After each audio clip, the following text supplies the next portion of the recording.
And there we are. If it's working. Hi. If anyone's there. If anyone's there, they can tell if it's working or not. Yeah. Yeah. 4 people in the room. Mm-hmm. Hi, Kaiser. What's up? He says. Gilgamesh is there. Yeah. And Steve Goldman. Mm-hmm. And that was Crumb. Sneaking back there. If anyone can hear us. Yeah. Can everybody hear us? I think every chat starts like that.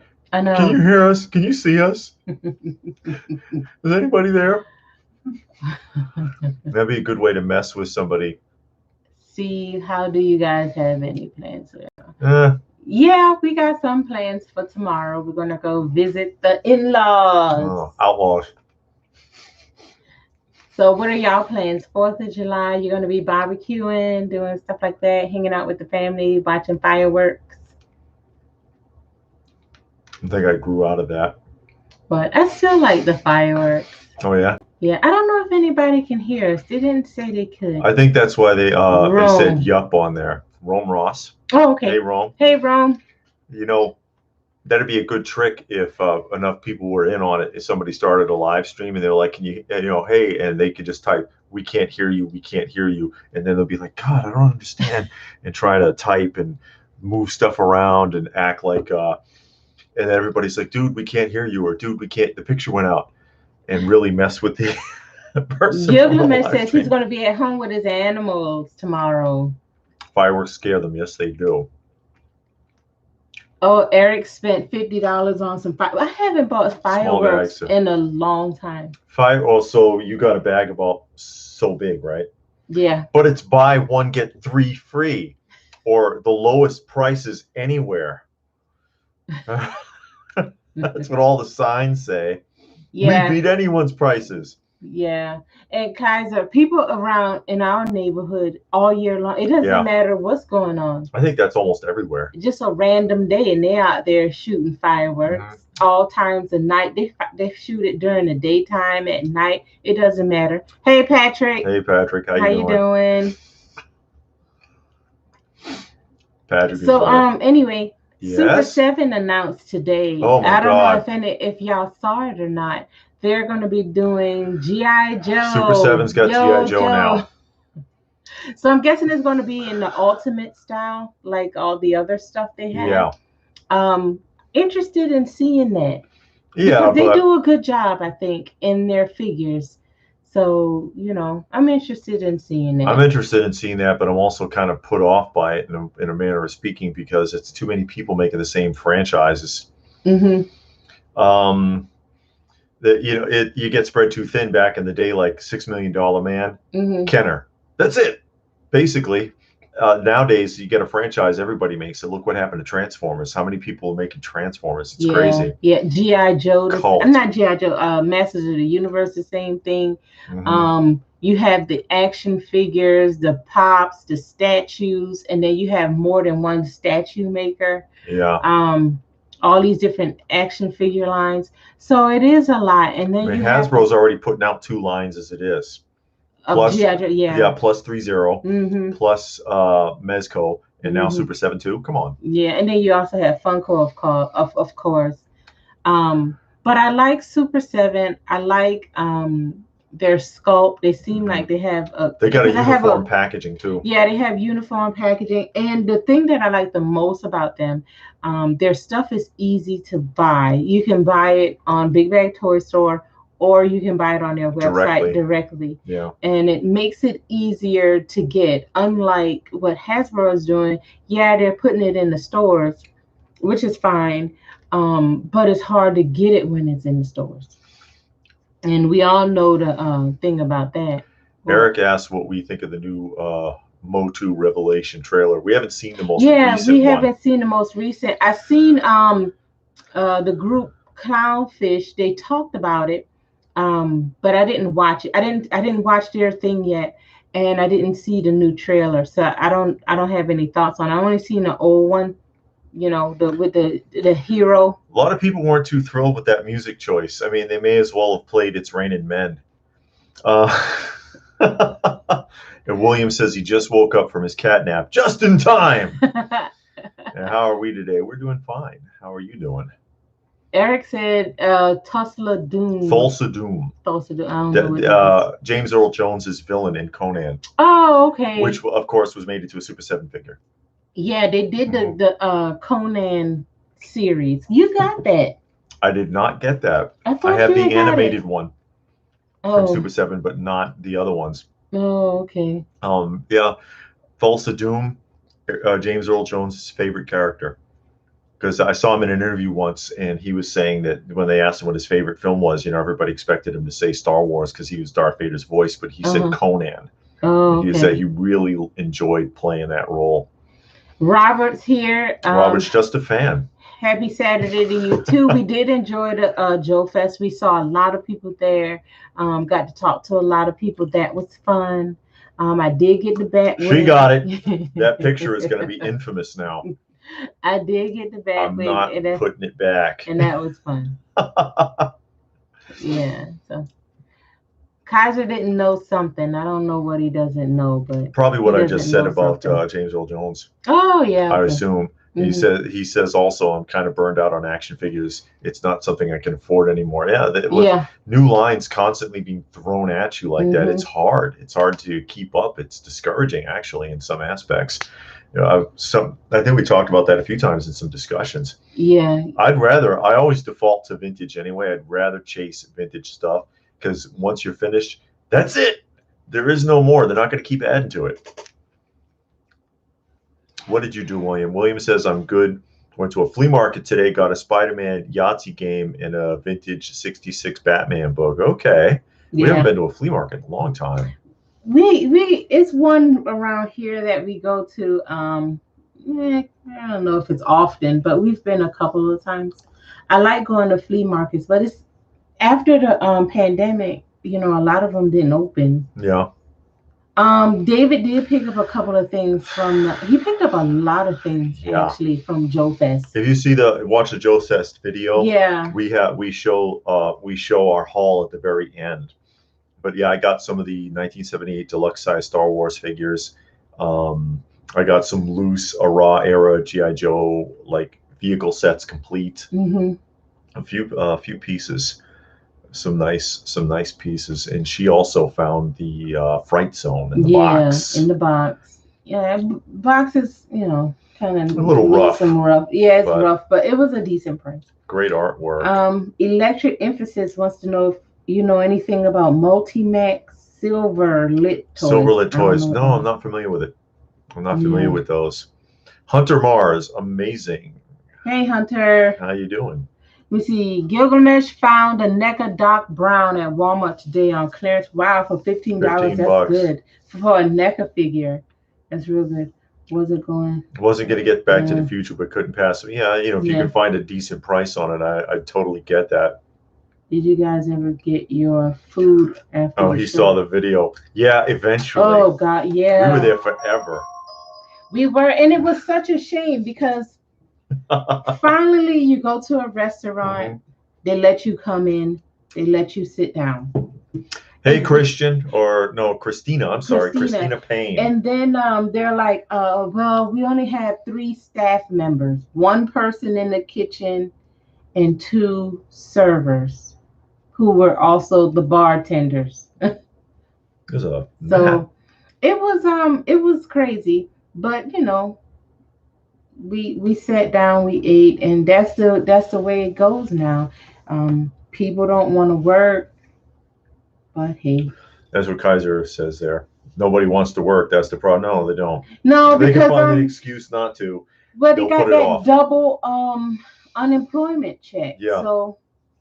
Then I think back to my days growing up when I was a kid. I bust my ass. I mean, I was like working 3 jobs, 80 hours a week.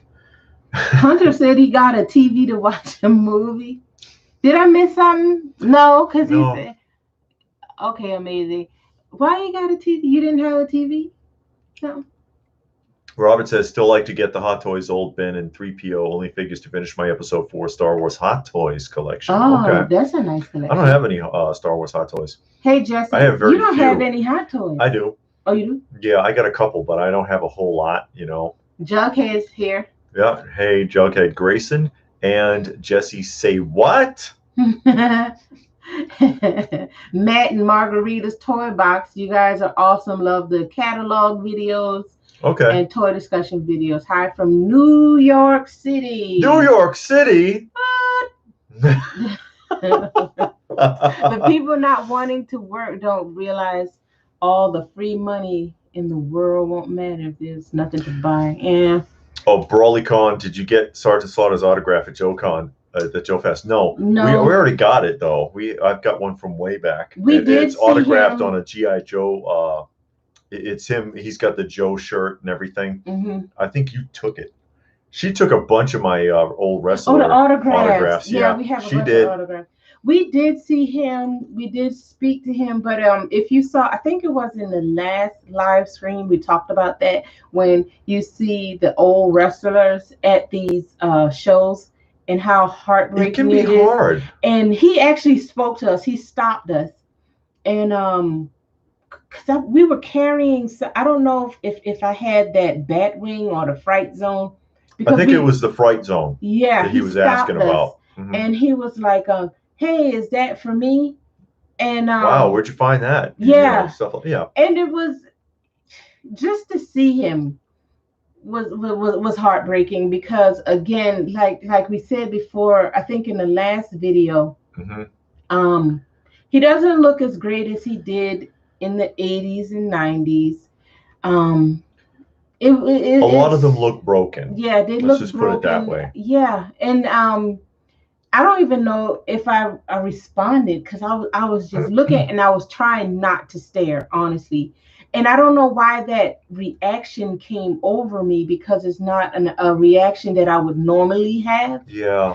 But I don't even know how to explain it. I was just like shocked that he stopped us. I think, and then also kind of sad because he looked so broken and he was sitting down and he had got up because I think he had just took a picture with somebody, so he was standing up, but you could tell he was having a hard time standing up. So it was like, he looked like his lumbar was really bothering him. He was leaning and. It was just a lot going on. Yeah, no, not trying to pick on him because those guys really punished themselves when they were working. When they were in the ring, yeah, they tormented themselves, and a lot of them really didn't get much for it. And William Randall says, "I don't want to work either, but I work for the things I want to make my life stable and to keep my cats happy." This is the way. Yeah, that's true. And working, and we both work. Yeah, and working gives you a sense of satisfaction. You have to find it within yourself because you're not going to get it from your employer, or from your customers or anybody else. No, you don't. But it gives you a sense of satisfaction and accomplishment. Mm-hmm. It gives you a sense of responsibility also. But then we live in a world where everything is just kind of handed to you. Instant gratification, and you're encouraged to be selfish and all this other stuff. I mean, how many commercials do you see where they're telling you to get over on your neighbor or show somebody up? Yeah. Thorin and Kostia, what's up, folks? I enjoyed your Joe Fest video. Thank you. Oh, yeah, great. Thanks. Yeah, that's why we do it. Did you guys ever meet the Undertaker? No, we never met the Undertaker in person. We've seen a lot of interviews with him, but we never met him in person. Mm-hmm. You two should know it drains you at work. I am grateful to be working and have a roof over my head and food in my stomach. Always be grateful, but then some people with the yelling, threatening drains you. Yeah. Hey, I put up with a lot of that in UPS. They were awful. Yeah. Frodo Pop enjoyed the Joe Fest video. Thank you. Do you have a Stan Lee autograph signed comic? No, but I have actually a cast signed photo from the first Avengers film, and Stan Lee's autograph is on it with the rest of the cast. Oh, okay. It's hanging in the hallway. They're going down to the museum. Oh, okay. She don't pay attention. I don't. Jesse said he just picked up the Hillbilly Jim LGN's figure. Oh, okay. I used to like Hillbilly Jim. Mm-hmm. He was an interesting character back in the day. Jughead wants to know, how did we meet? He was staring at me and drooling all at the mouth and everything, and I felt bad for him, so I waved. Oh my God! You know, I gave him a little wave like this, like, "Oh, guy, turn around," and you know, then he Oh mustered my up some God. strength, and he came over and talked to me, and I felt bad for him, so I talked back. Wow. And you know, it just went on from there. That is awful. What is wrong with you? No, that's not true. We met online on some dating website. JR09. Hey guys, how's it going? Keep up the good work from Washington. Washington State. Washington State or okay. Washington, the District of Columbia. I think he would have said DC. Yeah. So we're gonna say you're from Washington State. But no, we met online. We met on some dating website, and we did that. That's Here we true. go. We met on a dating website. We did. So that's how people. I'm just tired of people germophobia. That's Kaiser. Just complaining all the time. So I left. Oh, it drives me nuts. When we were at the supermarket, what was that, a couple of weeks ago, and they spray the shopping carts now. So there's a guy in there with a mask, and he's got spraying all the stuff, and then the person who with 2 masks and gloves on pulls the cart out and then starts pulling off the wipes and wiping the whole thing down. It's been sanitized. Wheels of Chaotic Doom is here from Sydney, Australia. Hey, how you doing? All the way from Australia. I've been to Australia. I kind of want to save up for that 3-0 Snake Eyes. Which Snake one? Eyes is nice. Because they get a black and a red version. The red version is the Big Bad Toy Store exclusive. Okay. Let's see. Awesome. David was obsessed. Yes. Dirts is in here. Hey, hello, Dirts. How you doing? And you wouldn't want a wife without fantasy. What a story, geez. That's German Mexico. Okay, Mexico. Yeah, Master Maniac Mexico. Electric wants to know if you like McFarlane. I guess you never heard his McFarlane story. Don't get me going. Please don't make him say don't that make story the McFarlane again. Story. I like his artwork. I'm not really a fan of the figures too much. You know, as far as McFarlane the person, I've had a couple of run-ins with him. He's not always the nicest guy.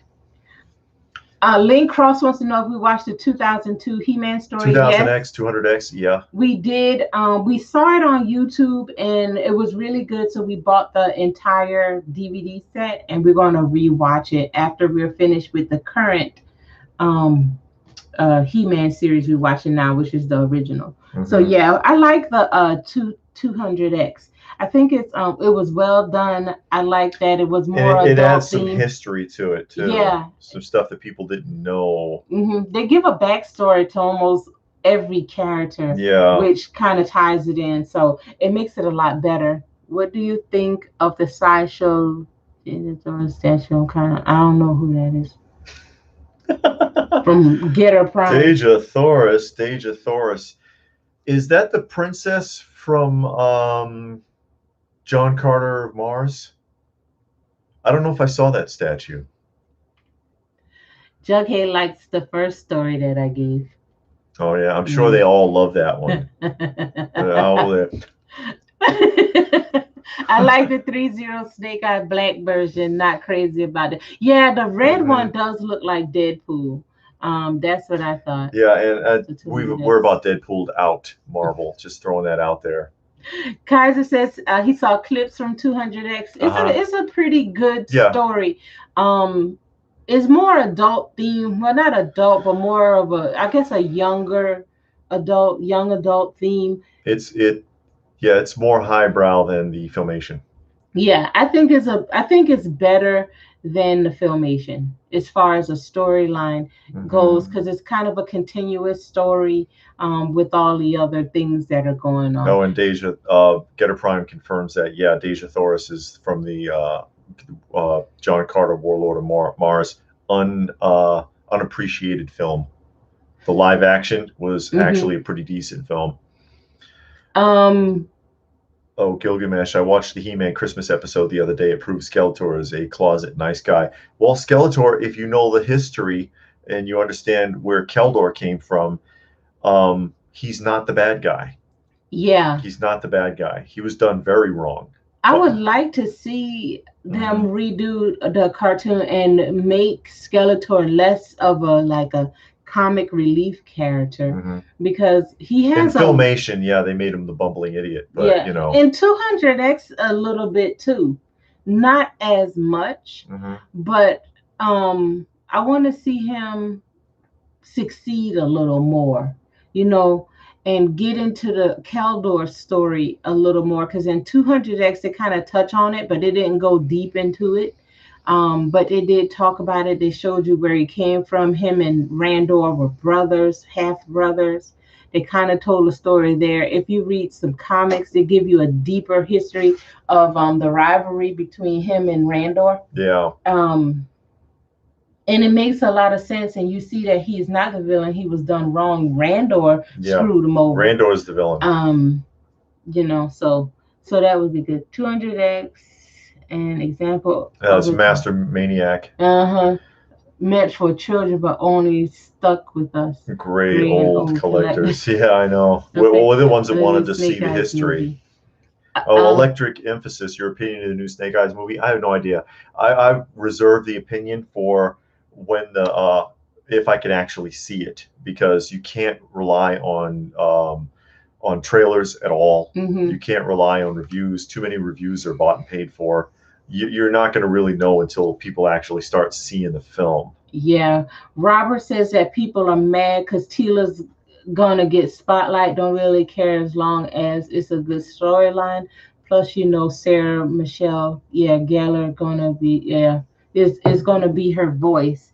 Yeah, and I saw on Amazon they're making a comic book of that new Revelation series. It's going to be coming out next year, 2022, and it says that it's in the write-up, the little description. It says that the show is about Teela's journey and her legacy.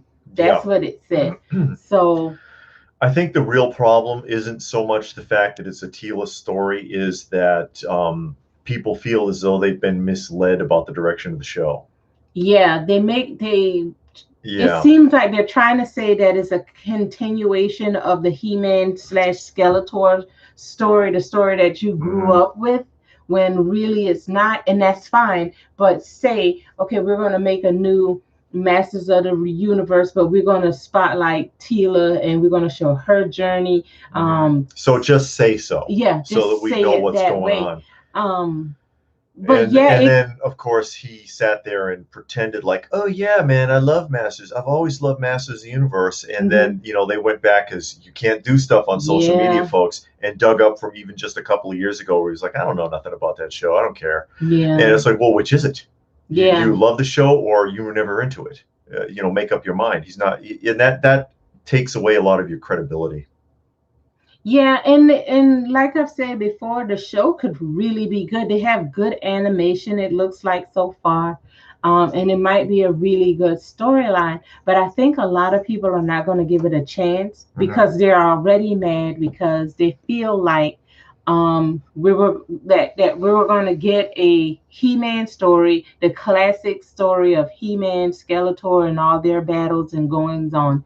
And that's not what's going to happen. So I think a lot of people are not going to give it a chance, and it might be it might be okay. It might be well written. Story, well written, well voiced, and everything. Yeah. But, Robert's Just a Fan said he heard somewhere He-Man and Skeletor were related. Kind of. Skeletor is the uncle. Yeah, Skeletor is Adam's uncle. Yeah. So. Jughead said he just started watching 200X series. Yeah, I think you're gonna like it. Yeah. And Kaiser, didn't his face melt off by Randor? Yeah, they had a confrontation and he got burned. Yeah, they threw some kind of vial of acid. Yeah. Randor threw acid on him and it burned his face, and Hordak kind of did something to him to get him to where he is now. You know, the bone face. I can't remember what, but Hordak. And Hordak Hordak put the final little kibosh on everything when he saw the opportunity. Oh, Master Maniac says you compared some original Star Wars to the worst Mexican bootleg I've ever seen. That was in the Joe Fest video. The guy had a Darth Vader Mexican bootleg, and it was absolutely horrible. Because some of that stuff, that blow mold plastic, like counterfeit stuff from like the 70s and 80s, were terrible. But it's a big aftermarket for collectors for that kind of stuff. Cosmic Enforcer said Netflix turned She-Ra into a LGB parody. That's why people are very skeptical about the Butch deal. Yeah, and it could be an agenda behind it, because there's an agenda behind a lot of stuff. Yeah, so everything nowadays has an agenda. Yeah. So you don't know. You never know until you get in there, and then about 4 or 5 episodes down the road, surprise, when they got you hooked in there. Then they pull old okey doke on you. Yeah, and then you stop watching, and then they sit there and say, "We don't understand why it was canceled halfway through the 2nd season." Yeah, because nobody wanted to watch because that. By the time we got to episode 5, y'all pull the okey doke. Action figure expert is here. Hey, action figure. Kaiser says he's going to watch the trailer later. Yeah, we're going to see the new trailer later too. I don't really like the voices for Skeletor or Cringer in the new series. Okay. I know that what Mark Hamill is doing Skeletor. They brought him in for star power. I heard his voice on the first trailer. It sounds good. Yeah, I mean, he's not a bad voice actor, but he was brought in for the star power of it, basically. Ooh, they're moving quick here. Yeah. Steve says, out of all the toy shows you ever went to, do you have any regrets on not buying? Yeah, I think it's been a couple times. Oh yeah, that happens almost every time. Yeah. You see something and then it's not there. Or the one that got me was that there was a who was it? This very last show, there was the Joe Fest. Yeah. Oh. Who was it? Fembot. Fembot in the box. Yeah. And I was looking at it, and the guy, and I was kind of, let me think about this, and I'll come back, and maybe I can get him to get the price down. But the $6 million man guy was there. If some of you might know who I'm talking about, he will go around and buy every single Kenner $6 million man item from the whole show, so that you won't be able to find them anywhere but at his table. And there are some dealers who do that. To me, it's kind of shady. I don't like that. So he went, and he'll buy everything 6 million SMDM you got and get a deal, and then bring it to his table and mark it up. And I missed out on the Fembot at this last show. I almost would have bought it just so he couldn't get it, so that he wouldn't be able to do that to other people. Yeah, when you go to these shows, you know, and the way we do it, we'll go around the first time and we'll film, and you see stuff, but you don't really look. And then the second time you're going through, you look, but you gotta kind of almost be ready to make a move when you see something, because so many people are coming through and they might feel the same way you do. Yeah. And it's like, let me just look around real quick. Yeah, you gotta watch out for that. And that's something we were gonna do a video on, because people have asked us tips for shopping the shows, and we are going to do that here in the near future. Action Figure Expert says that the MOTU is actually 2000X, not 200. Oh yeah. I've heard it both ways. Yeah. And if I say 2000, somebody will tell me it's 200X. If I say 200X, someone tells me it's 2000X. So I don't know, and I kind of bounce back and forth now. Distorted Reality says no pops. Well, you didn't see the video, but Funko came out with some pops I'm gonna get. Be quiet. Boys to Men. Anyways, Wheels of Chaotic Doom. Boys to Men pops are coming out, and the Olympics from the Dream Team, the original Dream Team. The original Dream Team with Larry Bird and Magic Johnson and stuff. Yeah. I don't know about you. Can't wait. Wheels of Chaotic Doom says agenda has replaced entertainment. In a lot of aspects, it has. Oh, it's big thunderstorms in Boston tonight. Oh, well, I hope y'all power don't go out. Yeah, well, I grew up in Boston, and that was the land of rolling brownouts. I don't know how it is now.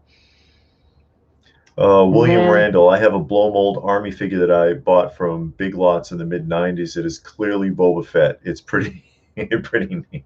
Yeah, some of them are so ugly, you just got to love them. Basically, some of those bootlegs.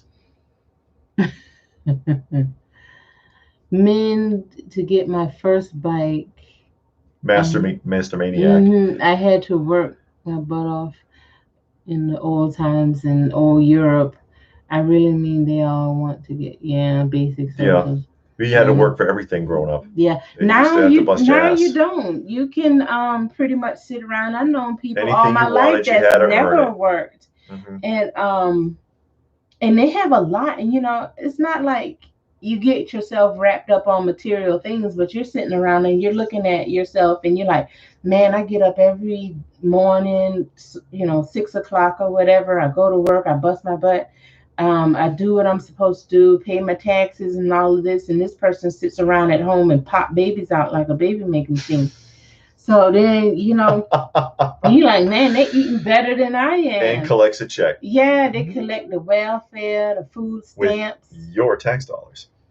But that's not what we're here to talk about. No. I was looking at something there. Where am I? Broly, does anyone know if She-Ra or Hordak appears in the new show? I've heard rumors that She-Ra's going to pop up. I'm not sure, though. I've heard that, too. Biff Bang Pal, Rakeem Watkins, Big Bang Pal has $6 Million Man figures. Yeah, they do. They did come out with a $6 Million Man line a few years back. Oh, did they? I like Biff Bang Pal. They make some. I have a few of their figures, and I think they do a pretty good job. I like how their figures, some of them, not all, they have it in the pre-packaged already. In the clamshells. And Punisher XS just got in there. Hi, just tuned in. Love your channel. Thank you. Hey, Punisher. Good, I used good to name. attend a local toy show fair here in Sydney, and I saw two dealers punch on because one had a cheaper price than the other. Yeah. And so what? So somebody had a cheaper price. It's pointless. Meyer Greenblatt. Hello, MPH and David. NPH. Yeah. LPH. And David and chat. Hope everyone is having a great weekend. So far, so good. So far, so good. Steve likes the Hogan flag that we have. Yeah. We got it off of eBay. Hulk Hogan for president. If you look up banner. Banners. If you look up banner, you'll find it. As a little kid, what you feel was your all-time favorite? No, as a little kid, Robert Chester fan, what figures was your all-time favorite? I had 3 loved as a kid: $6 Million Man, Millennium Falcon, and 12-inch Mego Chris Reeve Superman 78 when the movie first came out for Mego, right? Yeah. Well, my all-time favorite would have been my you already know that story. What? My adventure team Land Adventurer that my mother destroyed. Someone gave me the Land Adventurer and she tore it to shreds because she doesn't like war. So I don't like war and violence, and I won't have you playing with this snap, snap, snap. And so it was my favorite for about 24 hours. My Luke Skywalker. I had a little Kenner Luke Skywalker figure that I didn't buy it. I came by it. I found it somewhere, and that was I took it to school and everything. I had it in my pocket all the time. Oh wow! How old were you? 7 or 8. I used to keep it in my pocket all the time. That was a favorite. Meyer said, "Oops, sorry." There's nothing to apologize for. It's just a typo. I'm just playing. Gilgamesh got a glass of tea. I hope it's sweet tea with lemon and no ice. No ice. Because they if they're gonna charge you $3 for a drink at the restaurant, I want no freaking ice in it. And I'm gonna get all the refills and a to-go cup. Yeah, and a to-go. Can I get a to-go cup? Thank you. Gilgamesh would have cried if his parents. My parents weren't evil like that, but I didn't have a lot of toys either. But they didn't tear up my stuff. I had so much of that going on when I was a kid. That was very minuscule in comparison to what I had to deal with. I came from a real bad upbringing. Wheels of Doom wants to know what action figure lines do we see a lot of at the shows that just isn't moving. Marvel, Legends, Funko, Pops. The classifieds have fallen off. The new Masters of the Universe. You see a lot of the origins are piling up, and you see a lot of NECAs. The new NECAs that comes out, you see a lot of that. So everything basically you should be able to find in the store that's new. They're at the shows. And I hope that a lot of that is just that people are just standing up and saying, you know what, I'm not paying this price for this. But one thing, and we said it in the video, the Joe Fest video, they had a lot of the classifieds, GI Joe classifieds, but the price had went down significantly. They were like $30. And before, when we went to the one in earlier this year, I think in March or something. Oh, Eric gave up some money. Gave us a donation. Wow, thank you so much. Yay, Eric. Says he adores the two of us. Thanks for being you and being consistent, having your own shows, or when organizing my own collection is a perfect match. Wow. Okay. But like when we went to the Toylanta, that's what it was. When we went to Toylanta, I think in March, those classifieds, they were like $90 and above, but now they're at so in the same coming down. Yeah, and the same with the classifieds, not the classifieds, the origins, they were higher. Now they're starting to come down. So yeah, Robert's Just a Fan says his mom destroyed and got rid of his Calibos from the Mattel Clash of the Titans. Ooh. She said it was demonic. Oh, that's unfortunate. That's a tough set to find now. Clash of the Titans is tough. And that was a good movie, and one of Ray Harryhausen's last films too. And he was brilliant, stop motion expert. Ray Harryhausen, one of the best. William Randall, he just missed Lou Ferrigno at his favorite store, Toy Hunters, last Saturday, but he already had his autograph. Lou Ferrigno's not always the nicest guy either. If you have to, if you're at his table, he can get weird on you. Jay wants to know what movies coming out that we're anticipating and do we like horror? We watch horror films. We like the classic stuff, and we're not too much into like gory things. Yeah, a lot of the newer stuff is like gore, but I know I like the not the Friday 13th, Freddy Krueger, Nightmare on Elm Street, the Halloweens. I like that. Chris, what's his name? Chris Pratt. He's in a new movie now. Tomorrow Wars, that's on Amazon. Yeah, that's a show, isn't it? No, I think it's a movie. I'm almost positive it's a movie. So I want to see that. But as far as something coming out that we're excited about, I don't think so. I can't tell him, but not me. Not really. I hardly pay attention anymore anyway. Yeah. Hunter Mars, Hakuna Matata. No worries. Actually, I'm Johnny Future, hey. There's Johnny Future. He made it. Well, hang around as long as you can, buddy. Yeah. Johnny Future, he's been watching for a long time. Yeah. And he's the one that helped us with that Dukes of Hazzard, which was a birthday present. Sequential Geek, cheers. Cheers, brother. Or sister. I don't remember. Kind of cool. Hey. Oh, there you go, David. I figured out that a lot of people getting seriously into collecting had a great deal to cope with in their youth. Going to out me. Being one of them, yeah. Could be. You never know. There could be something to that. Punisher XS, love the original Halloween. Yeah, and not a drop of blood in it. Yeah. The original Halloween 1 and 2, because it was like one continuous story. I like the way they did that. Those were really good. And 1 and 2 was supposed to be one story. Yeah. They were written that way. That's why. So that was good. Now I saw the last one that came out. And I was kind of hoping, 1, they would wrap it up, and that 2, Lori and Michael would have like a meeting together where they talk about what's going on, because they never explained to you what happened with him. And Rob Zombie made the film. Tried. Yeah, he tried. He seemed like he was going to kind of explain. Kind of made it look like the kid had a nervous breakdown, basically. Yeah, but it never really came through what happened. So in the film, I was thinking, the last film, I was thinking maybe they were going to say something, try to tell you what was going on, but that didn't happen. And now they're coming out with another one, and I saw the trailer, and it looks like just gore fest. Yeah, and it's unnecessary, and it's just I don't know.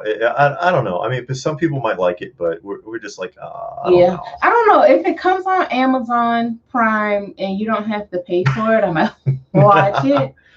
Or on one of the streaming sites we already have. Yeah. I might watch it, but if it's something that I have to make extra steps, then no. And Distorted Reality says, "Do you remember a line called Stompers?" Yeah, I do remember those actually. I do remember the Stompers. And if we overlook a comment, they're scrolling up fairly quickly, so we do try to keep up. We're not ignoring anybody. Mm-hmm. Have you ever gotten into a fight with a vendor at a toy show? Of course I have. David wouldn't go to one vendor at the Joe Fest because he was mad from last year. That guy tried to stick me. That guy tried to pull the okey doke on me. He was not honest. He was not honest. But I've gotten into it with vendors in the past before, though. That's a guy that holds grudges.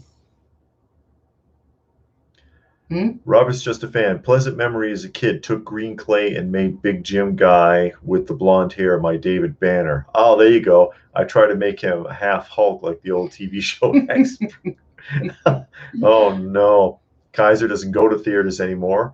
Tired of all the mandates. I don't blame you. Yeah. And there's somebody else I was trying to see. Oh, Wheels of Chaotic Doom. The reason I asked about what figures aren't moving at the shows, because here in Australia we don't have the Motu Origins. G.I. Joe classifies at retail, and Marvel Legends are hit and miss, buying online only. And that ties in with something I've talked about before back in the old days. These big companies, Mattel, Kenner, Hasbro, whatever, they would just subcontract with another company. Mattel was making them here. They would contact Palitoy or somebody, or Hasbro did it with G.I. Joe, and they made a deal with Palitoy, and Palitoy was making figures, and whatever. You reach across and you send molds to them, and they crank them out, and you work something out. They don't do that anymore. They don't. These companies don't do that anymore. I don't see the reason why. Johnny's Future says the only true Friday the 13th was the first one. Yeah, when it was the best. Yeah, in my opinion. Was the mom. Jason wasn't even in it. Well, at the end, but it was all about the mom. The mom had the issue. Yeah. Did you like the third? Actually, the third Halloween was good, and I know what they were trying to do there. And they were trying to do like a Tales from the Crypt kind of thing. Yeah, I guess every Halloween they wanted to come out with something different.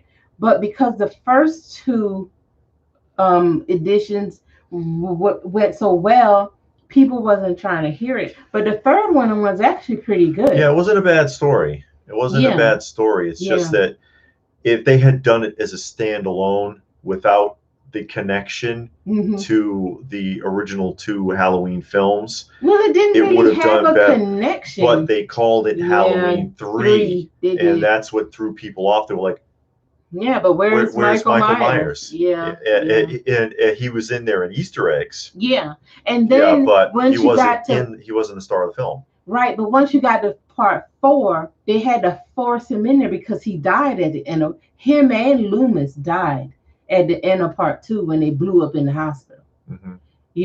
So once you got to 4, that was supposed to end it. Yeah, that was supposed to end it, but people wasn't trying to hear that. So now we got to force him back. Yeah. And I forgot how was that the one where he was staying at the guy's house? Yeah, they tried to do like a Frankenstein and the blind did all man kind bit. Of weird things. Yeah.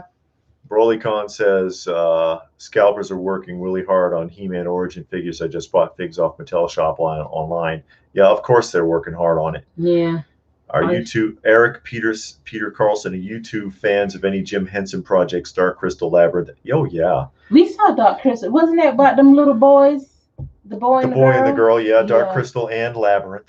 We saw Labyrinth? Yeah, we saw Labyrinth. Okay. That was with David Bowie as the That's when they were climbing up the mountain. She was in the maze. Okay. And he kidnapped her brother, or she gave him away. That's the one when they had the storm? Yeah, there was a storm. And it was dreaming? Yeah, he was hypnotizing her. Okay. But you're doing that to be on purpose. I really don't know. Yeah. Funny story. Jim Henson's projects are great. Yeah, those two movies were good. Yeah. Funny story, I bought a cardboard cutout of Freddy, put it in my window. Had to get rid of it every time. Woke up, it freaked me out. Here's one for you if you never saw it. My friend had a Freddy poster. He got rid of it too for the same reason. What's that? Jim Henson's The Storyteller, which was a Saturday morning live action show. And it was there's 2 seasons. One season is like fairy tales, and the second season is like Greek mythology. The Greek mythology ones, for I guess considering it was for kids, kind of hard to follow. But the other ones are the fairy tale ones are really good. Sequential geek is a man. Okay, I'm sorry. I was like, I thought so, but then I was like, wait a minute, I'm not 100% sure. I don't want to screw that up. Johnny Future, Halloween 3 was the season of the witch. Yep, that one was good, I thought. There are some really great mix bootlegs of Halloween. Michael Myers got them almost all. Oh wow! Hey guys, some of those bootlegs are hard to find. That's Movie World Comics. Oh no, that was M. Morales. Hey guys, sending love from Orlando. Orlando. Have you ever seen Roger Corman's Fantastic Four film? Not me, probably David. The very last one? I didn't see the very last one. The very last of those films. Robert's just a fan, is interested in those Toonie Terrors. Jacob Mills, how did you feel about Toys R Us shutting their doors? I don't know. I mean, it was kind of inevitable because it really wasn't a toy store anymore. And I've talked about that before. Yeah. It was a baby store. The baby furniture, baby supplies, baby clothes with a toy section in it. Yeah, and small toy section. Yeah, the toy section was less than like 20% of the store. And if you really want to boil it down, what part of that did you spend any time in? Maybe 2 aisles? There was really nothing left of it by the time they closed. It was no surprise at all. The more heartbreaking one was the closing of KB, because that was a true toy store.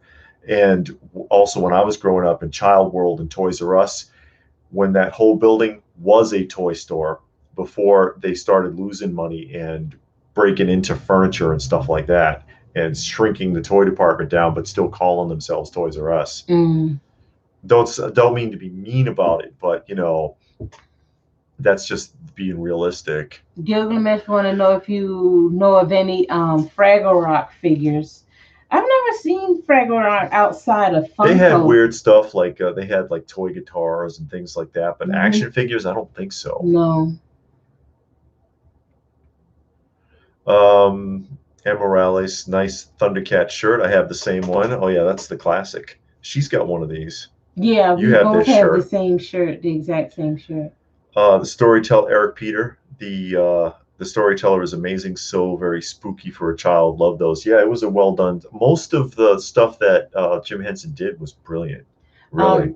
Kaiser said, do you guys hate when a new film erases sequels or just change it completely? Yeah. Yeah, that's annoying when they redo stuff. And you know, Spider-Man is a great example of that because Sony has like a death grip on that Spider-Man contract, so they will retell that story as many times as necessary to keep it going. Yeah, and I mean, I'm sure that they can do more with that Spider-Man, but I don't know. I'm sure that and the contract allows them to pull any Spider-Man interaction from the comics, so they can go and find any villain they want and make it work, but they don't. They just don't freaking do it. It's incredible. And it seems like with all of the comic books out there and with all of the heroes and they've been writing villains, them for decades. Yeah, decades worth of material. They can find somebody else to talk about. You know, they don't have to keep rehashing the same ones. Let me see. Succeeded. Oh, something. I know it's moving so quick. Do you remember Electro Woman and Dyna Girl? Movie World Comics? Yeah, absolutely. Sid and Marty Krofft, live action.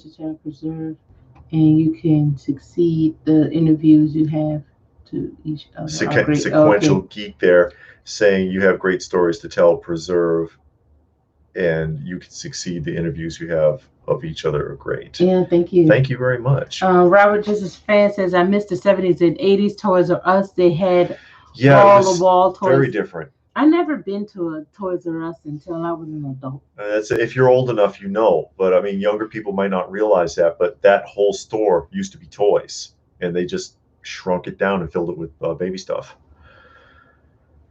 Johnny Future. What they redid E.T.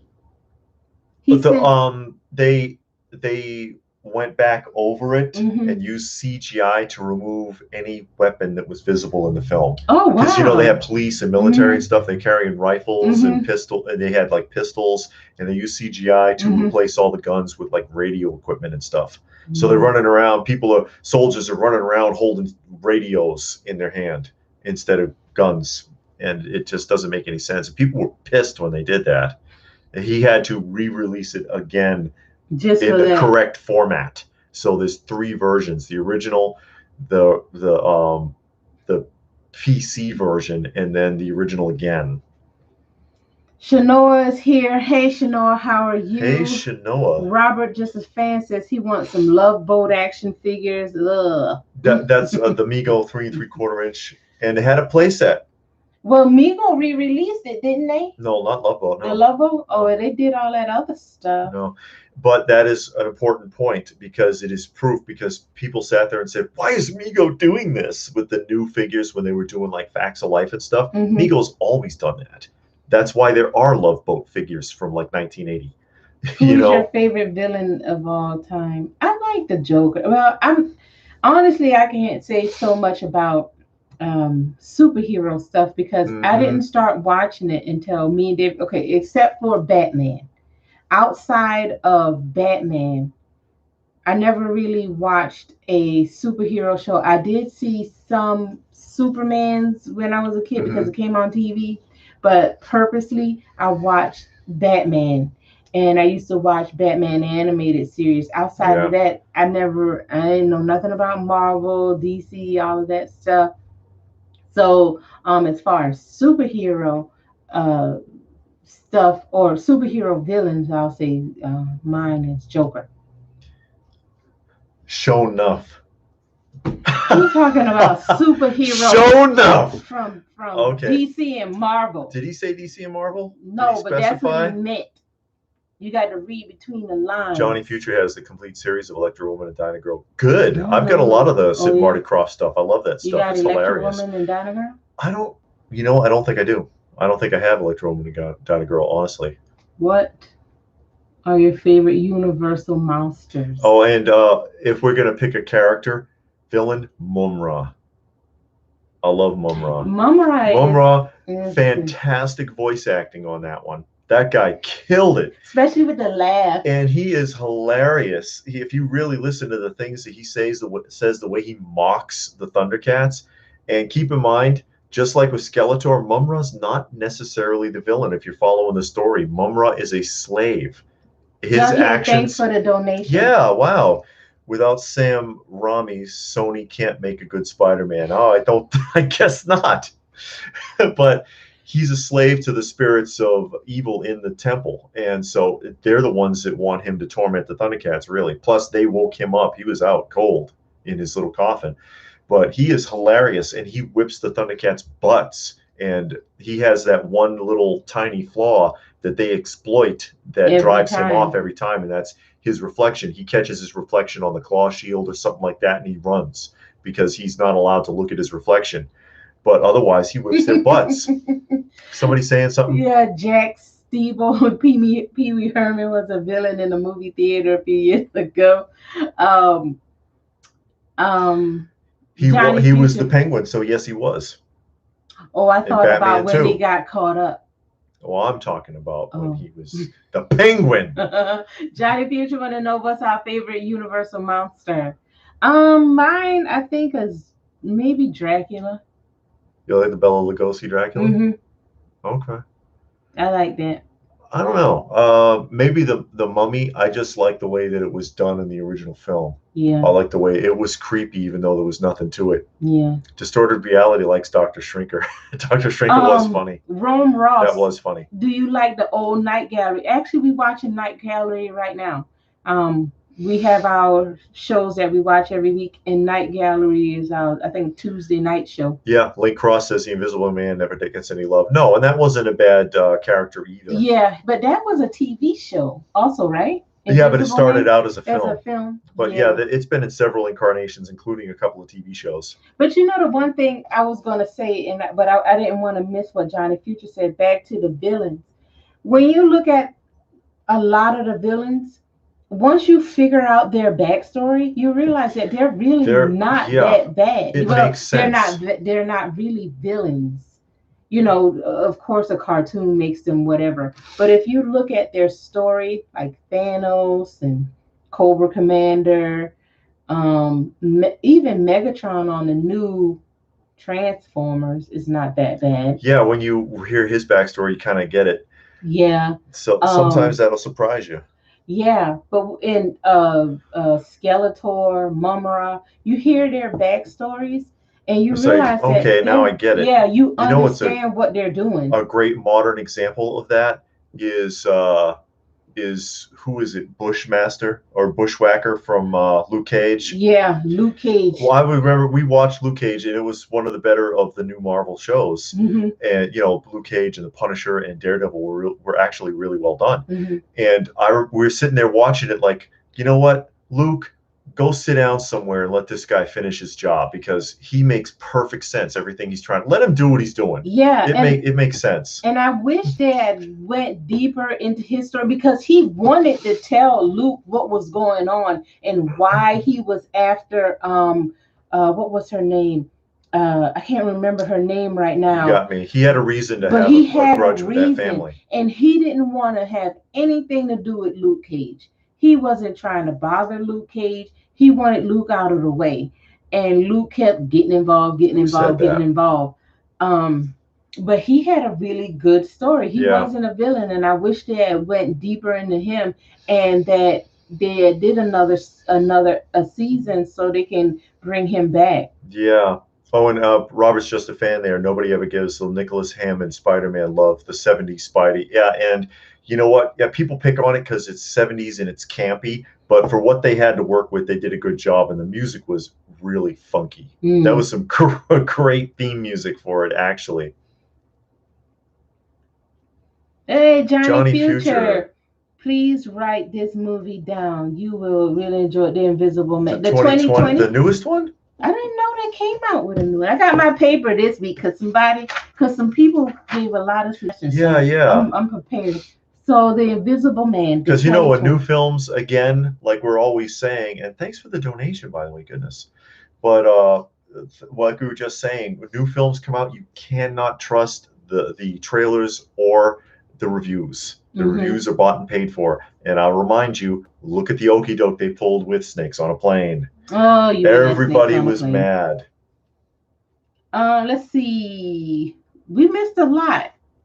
Okay, we'll start over with Gilgamesh. Even as a kid, I hated it that the good guys always won in such cheap ways in Cartoon Cobra, Shredder. Megatron, Skeletor. And with Cobra, and I know we said this before. We talked about this last week, actually. Oh, was it last week? Yeah. He actually has his stuff together as far as his plans. G.I. Joe just kind of stumbles around and everything. My comparison is, and that's my argument for a raw show, not the comics, because it's very different, is that Cobra is like the real military organization. Everybody's in uniform. They have a hierarchy.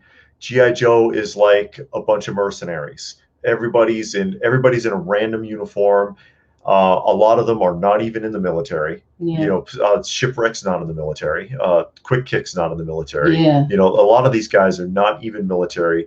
They have no hierarchy to their command. They're people that Duke outranks, and Duke is giving them orders.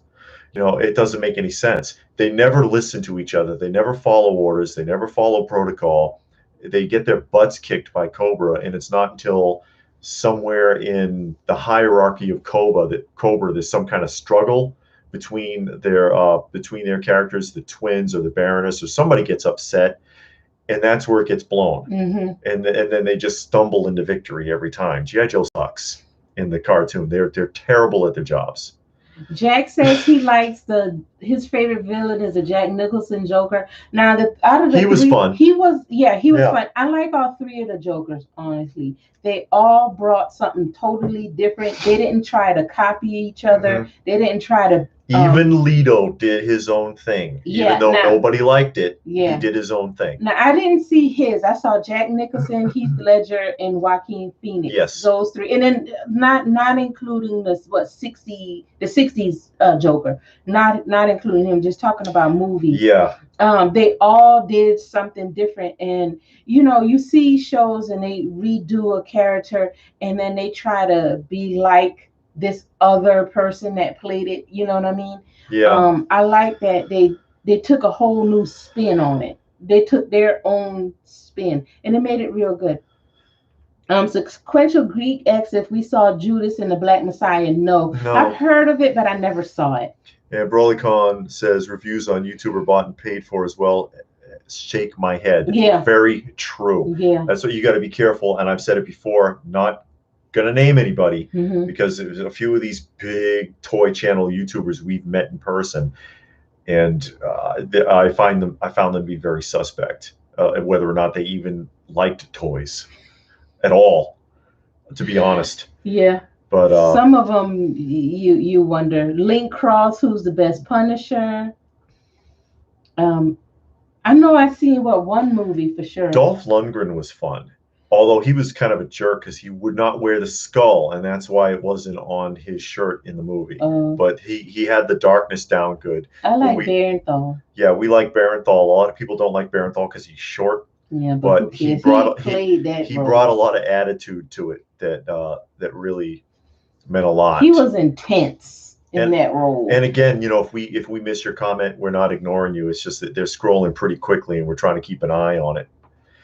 BrolyCon, Sergeant Slaughter brought discipline. Yeah, he did. Him and Beachhead were like the only two, and sometimes Recondo, but Beachhead and Sergeant Slaughter were the only ones that wanted to whip anybody into shape. I like the Indian. Oh yeah. The Indian and the bird. Freedom and Freedom was the bird. Yeah, Freedom and Spirit. There were like 3 Jokers in the comics. You could say they were all like, okay, G.I. Joe, the movie. I never saw G.I. Joe, the movie. She never saw the live action. Joes never were organized. They're pretty much like. Oh, yeah. Exotic Carfax to G.I. Joe, the movie with Burgess Meredith as Galopulus. He had a great voice, Burgess Meredith. And his Twilight Zone episodes were really good, too. Yeah, Stone Sour. Have we ever seen Jim Mint Collectibles? Yeah, we've seen that channel. We've seen him a lot. He got a lot of statues. Yeah, he does. Some huge statues. Max Mueller live from the zombie apocalypse bunker. There you go. Yeah, safe and sound. Like the names. He named names. I named What's names. That from? I'm pretty sure Jughead knows because he said it. Like from the zombie apocalypse. That's familiar though. Yeah, I want to be in a zombie apocalypse. Movie World Comics. Did you like the 80s Flash Gordon movie? Come on, that movie's fun. It's goofy, but it's fun. And some movies are like that. Like I just made a reference to earlier, The Last Dragon. Movie's completely goofy, but man, I could watch that 10 times over. Yeah, The Last Dragon is one of those that you can watch every week. Yeah, that movie is just cool. Yeah, it never dies out. That's a good movie. If you've never seen it, it's highly recommended. What? Yeah, another one, Breakin'. Breakin' is fun. Yeah, Breakin's fun. I like some of those old goofy 80s movies are just really cool. Yeah. Did you? And I didn't name any names. I said I wasn't going to. Second instead of Bruce Willis. Oh, okay. Did you guys see the Flash Gordon NECA figures? No, I didn't see that. I saw that Glenn. Oh yeah, Bruce Willis got the part. That would have been cool if Sergeant Slaughter was in it just to tie it in because he is very recognizable as a G.I. Joe character. Robert, just a fan, saw the Glenn Walking Dead figure and got sad. That was a sad episode when he got killed, when Negan just beat his head in. That was pretty sad. I think that ruined it for a lot of people because too many likable characters had been knocked off on the show and people were just kind of tired of it. Well, in that one episode, they killed him, Abraham, and I think it was another person. Wasn't it 3 of them?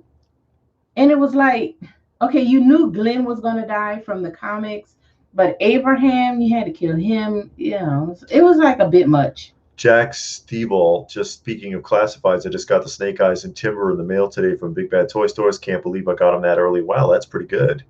I thought that just released. The classified, yeah, I thought it did too. Yeah, That's why the it's probably Snake why he's Eyes. surprised. Yeah, yeah. Oh, Gilgamesh, did you watch Gem of the Holograms? Oh, no. Yeah, I did because my cousin, she liked Jim. I didn't watch it. And I didn't like it, but we did watch it because that's during the time we didn't have a lot to do. And Kenny, Happy Sunday is Saturday. Oh, I think she's in Australia, so it is Sunday. Pamrika. The Pamrika's Happy Sunday team. Yeah, because they're from Australia. Glad to have you with us. New Zealand. And Kenny Potter wants to know if we got the Flash Gordon NECA figures. No, didn't get them. I try to really run it through a strainer with the modern figures. If Bruce Lee was still alive, which I want to see him in Kung Fu, the TV show. Kung Fu. Oh yeah. Rumor is he was supposed to have Carradine's part. Because then it would bring. Now I do like the show. Watching it, I'm starting to get into the stories are good. The stories are good. They can leave out the karate part because he's not good. He's not a good karate And David guy. Carradine did not know martial arts going in. He was learning it as he was doing the show, so that he could do it on the show, and became a martial artist because of it. Because he found that he liked it. Yep, the Palmerikas are from New Zealand. That's why it's Sunday. Okay. Distorted Reality, Breaking Electric Boogaloo. That was the second one. We saw the second one. No, we didn't see the second one. I think we only saw the first one. What's your thoughts on Robin Williams' Popeye? I didn't see it. I liked it. Huge I liked it. fan. You know, the funny thing about that too is the set. That was not a pre-existing town. Back in the old days when there was no CGI, they built that entire town on that small island. And then after the film, they left it there. It might still be there. It'd be interesting to visit at this point. Jacob Mills, would you rather be a vampire, ghost, zombie, or a witch? A ghost. Really? Because you can just pop up all kind of places and move stuff and nobody ever see you. Vampire. You got to drink people's blood. I'll drink animal blood. I can't drink blood. I want to be a ghost because I can just pop up places and move stuff and do things to people and scare them. What is wrong with you? Master Maniac Mexico, have you seen Hitchhiker of the Galaxy original BBC series? If not, get it done. Yeah, I do. The miniseries from BBC, I do have that, and I have seen it. If you like the 80s Flash, okay, they do. Steve wants to know if we have any Tom and Jerry toys. No, I don't think so. Funko Pops. Oh yeah, if that counts. I don't think it counts. It doesn't count. I was very disappointed when McFarlane Toys took away Walking Dead figures. They didn't try hard enough with the line. Grasshopper. Yeah, exactly. Or Pissmeyer, if you remember that episode, he ran into somebody from somebody from the old temple who hated him in the temple, who was prejudiced against him. Because that's a theme of the show, really. And he was like, "What is it that the old blind man used to call you? Was it Pissmeyer?" It was like it was a grasshopper, and you know it. A Pissmeyer is the little teeny ant. That's what they call those Pissmeyers. Johnny Future was my favorite Undertaker match. I think. If you can remember. It wouldn't. It's not a okay. He used to fight Hulk Hogan a lot. Not a WrestleMania nothing. But I used to hate Hulk Hogan. I really did. I kind of never really liked Hulk Hogan. So in the 80s, 90s when Undertaker first came out, he was a heel, and he used to fight the Undertaker not the Undertaker. The Undertaker used to fight Hulk Hogan all the time, and I used to love it. Yeah. Yeah, I used to like that. And then as far as like WrestleMania, I think in one of the WrestleManias, it was one of the big events. He fought Triple H. And I thought that was pretty cool. Okay. Yeah. Gilgamesh, he liked Kung Fu but didn't care for Legend Continues. No, Legend Continues, it didn't feel the same at all. Robert Just a Fan said he stopped watching The Walking Dead right after Herschel died. They all separated. A lot of people then said Michonne that. knocked on the door. Yeah. We watched it all the way up until Rick disappeared. I mean, we tried to hang in there, thinking it was going to take a turn. Peter C. Toys likes my mug. What's your mug say? Oh yeah. What's your favorite 80s sitcom? It's the truth. We're watching Parker Lewis right now. That's 90s. Oh yeah, Parker Lewis. Cheers. Cheers is a good one. Right up until what's her name left? Diane. Yeah. Kirstie Alley wasn't a good replacement. I know when Kirstie Alley came on the show, I think that's when it started dying off. Seinfeld. Yeah, which technically is an 80s/90s sitcom. Yeah, because it came on at the tail end. Yeah, transitioned. Jack Staball wants to know, are you into the new Mezco G.I. Joe figures, Destro Roebuck? I do like them. I'm a fan of the 12 scale line of figures. And a matter of fact, I got not just Mezco, but Damn Toys and Bullet Head and those other ones. I got this one sitting right here. I was planning on doing an unboxing for, which is Old Bone from Damn Toys from their Death Garage, Death gas station. I got a movie to watch. Which movie? What movie? And that's Hunter Mars. Steve Goldman, like Undertaker versus Edge. Yeah. I have an Undertaker DVD set. I have his and I have Macho Man DVD set. Mm-hmm. I haven't watched them yet, but you can watch the old matches. But I hope that they have the old promo spots on them. Yeah. Because those were fun. Spider-Man, I call him Superman. Sequel, yeah. Hit the like button. Yeah. Kaiser Kaiju, do you have any animation cells? We get tons of animation cells. Mm-hmm. A lot of Masters of the Universe. Dilbert, the cartoon series, which was based on the comic strip, which is actually really funny. Brave Star, I got a bunch of Brave Star cells. Gilgamesh, love I think Parker I remember Lewis. that Hell in a Cell. I think I remember that because Mankind. Ron Ross. Yeah, I think that's when he brought out all of those like razors, and they had like glass pieces or something like that. Because he got real weird when he got into the cell. Mankind. Yeah. He did all kind of weird, crazy things. Well, what is his real name? Mankind, Cactus Foley. Jack, Nick Foley. That's all he did was that crazy stuff, the barbed wire matches and weird stuff. Mm-hmm. Robert wants people to hit the like button. Link Cross says, do you think there's any hope for Disney Star Wars? If they pay attention to what is going on with The Mandalorian, then yes. The thing is, and we talked about this actually in our first live stream, mm-hmm. that you can take a classic franchise and make it work if you want to, without putting agendas in it, without trying to change it, and just be true to the story. Mandalorian has proved that you can do it, and so has Cobra Kai. Cobra Kai has proved that you can take an old storyline and follow it up and make it work. But a lot of these other ones, they wanna send a message instead of just telling the story, and that ruins it. But if they sit and take a page out of Mandalorian, they can get back to Star Wars and make it work. Like Rogue Squadron wasn't bad, mm-hmm. and Solo Story wasn't bad either. It was overlooked, but it wasn't bad. But the way that they've done the saga, I think they set it up to kill off everybody so that they can act like they're starting fresh, and that just basically hurt everybody's feelings because the majority of their fan base was people that wanted to see a proper continuation. Okay, hold on. There was a couple that I wanted to address. Yeah, there's a lot of comments popping through. Okay, let's see. Jack Stable wanted to tell us that he loved our channels and that we're down to earth. Thank you. We appreciate that a lot, guys, really, because we're just trying to share with the community. Jughead says he can't stand live action TV shows anymore. He prefer movies, mm-hmm. and we do watch live action shows. Very few new ones though. Yeah, most of the new ones we can't take it.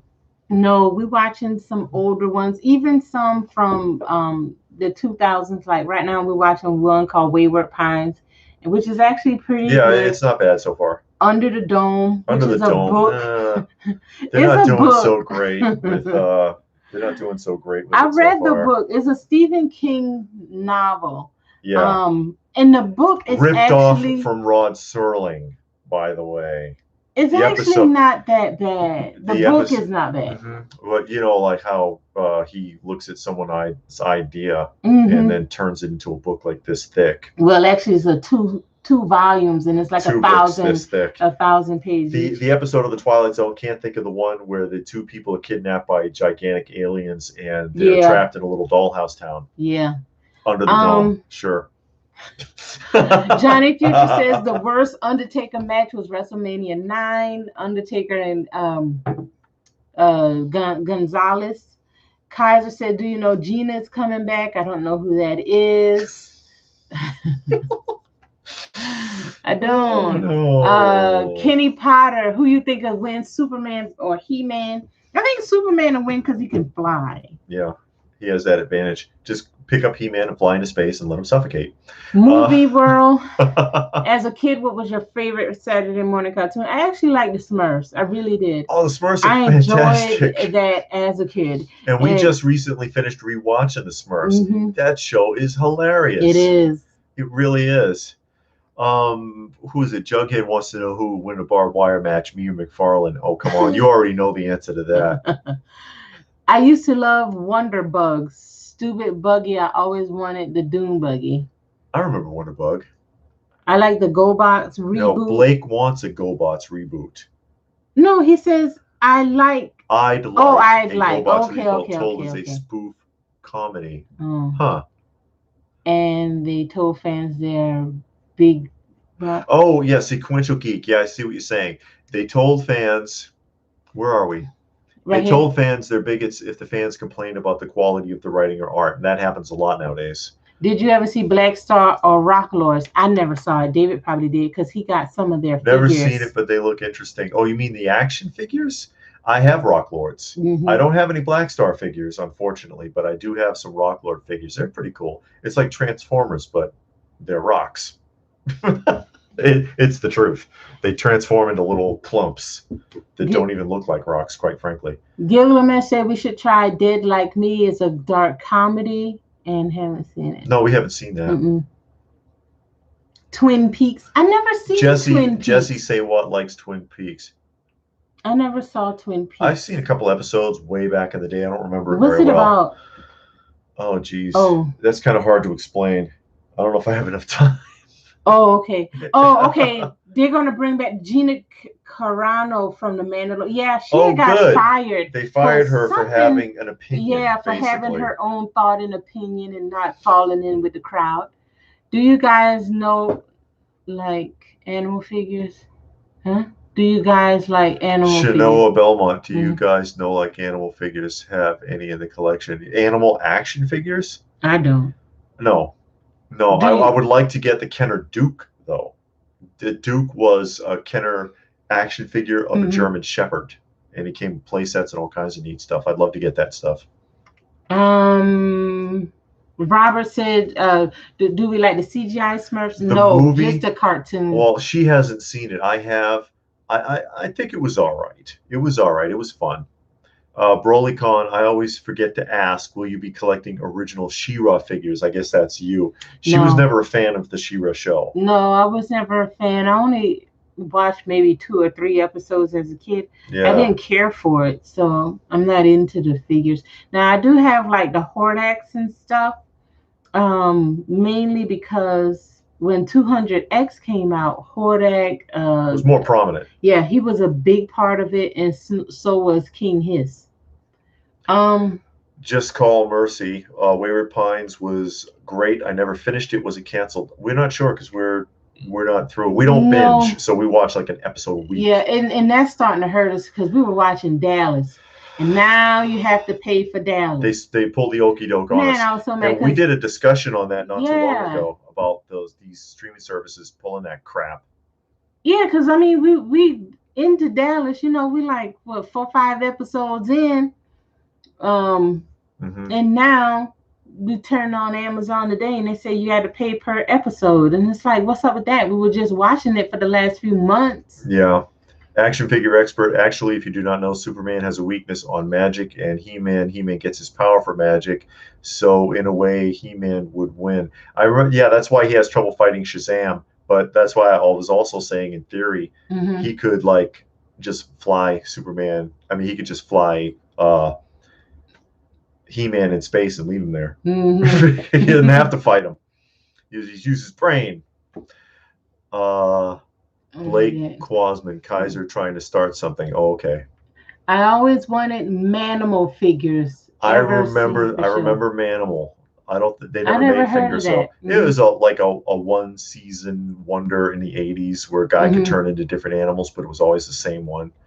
Movie World Comics. Have you seen the 90s Brady Bunch movies? Yeah, and they're hilarious. And they're actually based on a off-Broadway play of the Brady Bunch, which was a parody of the show. And they just took that and put it on film, and it was actually rather brilliantly done.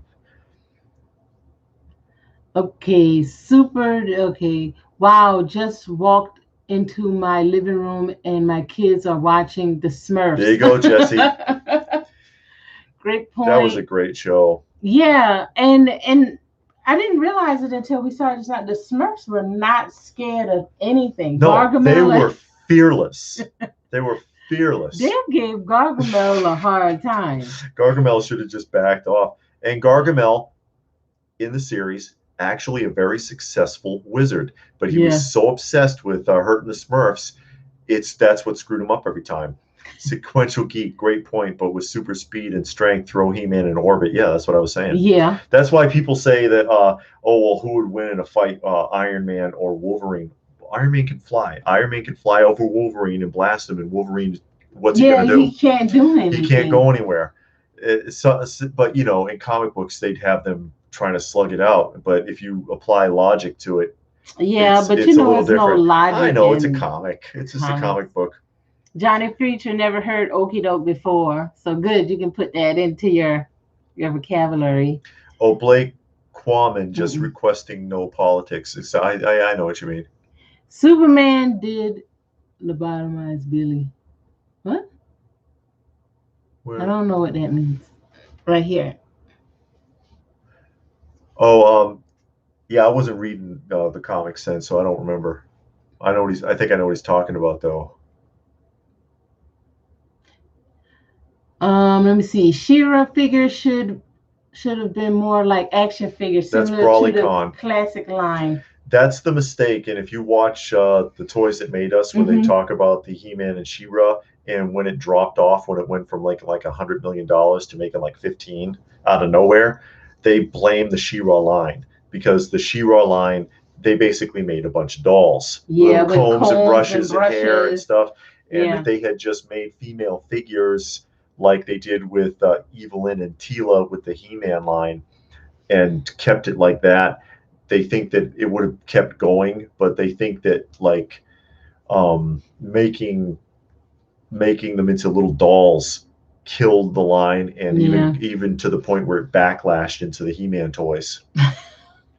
Robert Josephan says the only time I hated He-Man is when he threw a mountain into space. Yeah, or when they do a lot of weird stuff. He picked up Castle Grayskull and moved it somewhere. That was kind of like that's kind of weird. So I don't know. Yeah, he does stuff on there that doesn't make any sense. Like, let me reverse this tornado, and takes his sword and goes like this. And it's like, oh, okay. Yeah. He reversed the tornado or whirlwind or something like that, or redirects the lake and the river. Gilgamesh says he likes season 9 of the. I didn't know they made that many. Yeah, because we only have as many seasons, because we own the discs. We only have as many seasons as they put on disc. Oh, okay. So it was way more than what we had. Yeah. Oh, okay. There was more seasons. They just because they had the kids and we didn't see the kids. No, you're gonna try to bite me and all kinds of stuff. And Grandpa. Yeah. Grandpa Smurf. let's see. I imagine a show where the GoBots run around trying to be popular, like Transformers. A lot like Harley Quinn animated show. We haven't seen the Harley Quinn No, animated show. she has a show. Yeah, you got me. Mm-hmm. Let's see. Kenny Potter, he loves our shows. Are we going to watch the Netflix He-Man show? We don't have Netflix. Yeah, we don't have Netflix. So no, unless somebody does a watch party or something like that. Yeah, you never know. But as far as us just watching it, no, because we don't have Netflix. Yeah. Do you have any Inhumanoids in your collection? Yeah, David just well, David has a big Inhumanoids. I'm missing like 4 pieces. Yeah. So I need like 4 to complete the series, and they're all carded and boxed. Yeah, I think it's a great underrated series. Let me see. Oh, Johnny Future, greatest successful scam. The pet rock made that guy an instant millionaire. It wasn't a scam. He told you what you're getting. Yeah, you were getting a rock. It was a rock in a box. It was actually brilliant. Brilliant marketing. Steve wants to know, I'm going to start a keychain wall soon. No, because I don't have any keychains. She just teases. I just say those things, those pin walls and keychain walls, because I can see people hanging that stuff on their wall and making this big old display with it and doing all kinds of stuff. And with some of that stuff, like the pins, the keychains, the soda cans, and all that stuff, I just wonder how people display it. And I actually saw one guy on YouTube. He has the soda cans, and I saw how he displayed it. And I'm just curious on how people. Yeah, I'm curious to see how people display certain things. Yeah, and now they have the pin chase, and it's like, how does that work? I don't know. You know, a sticker. I guess. Jared Pritchard says, "Hi, how you doing?" Hey, Jared. And Shinoa says that they always liked She-Ra more than He-Man. They found the stories more interesting. Oh, really? Okay. First exposure to anime. I've never watched the anime. I don't think. Have No, David's into anime. He watches. First exposure to anime would be Speed Racer, and then Battle of the Planets. Speed Racer, Battle of the Planets, then Force 5, and then Star Blazers, which is probably one of my all-time favorites, is Star Blazers. Getter Prime.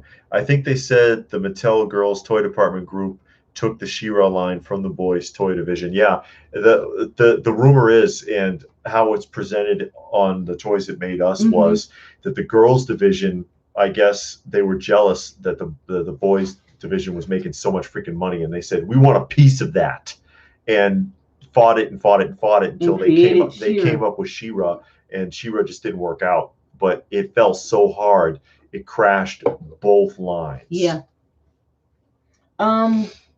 Gilgamesh says he used shadow boxes.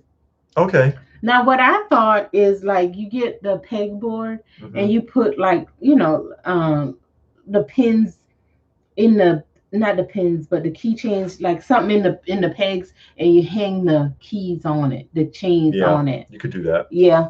Or just use a thumb pin and stick it to your wall on nice. Thumbtack. Yeah. Peter C says Speed Racer's girl was so cool. You know the live? Did you ever see the live action film of Speed Racer? Live action. It wasn't that bad, actually, and it has one of the greatest like establishment speeches ever, right in the middle of the movie, out of nowhere. The Wheels of Chaotic Doom, Star Blazers is awesome. Lots of very fond memories watching that show. Such a classic. It wasn't written for kids. We watched it as kids and enjoyed it as kids. You go back and watch it as an adult, and it looks very different, but it was pretty good. Kaiser says he can't get into the figure pins. No, I can't. Now, it is a few of them that I like. I've seen them in the store. I'm like, okay, this is cool. I wouldn't buy it because it's like, where do you put this? How do you display it? Yeah. And it is a lot, because for every pop they have, it seems like it's a matching pin. And then there are all kinds of sizes. And they look exactly like the pop. Yeah, they're little, like they're the big ones, and the big ones have a stand, a little kickstand or whatever. But I don't know, it's just a bit much.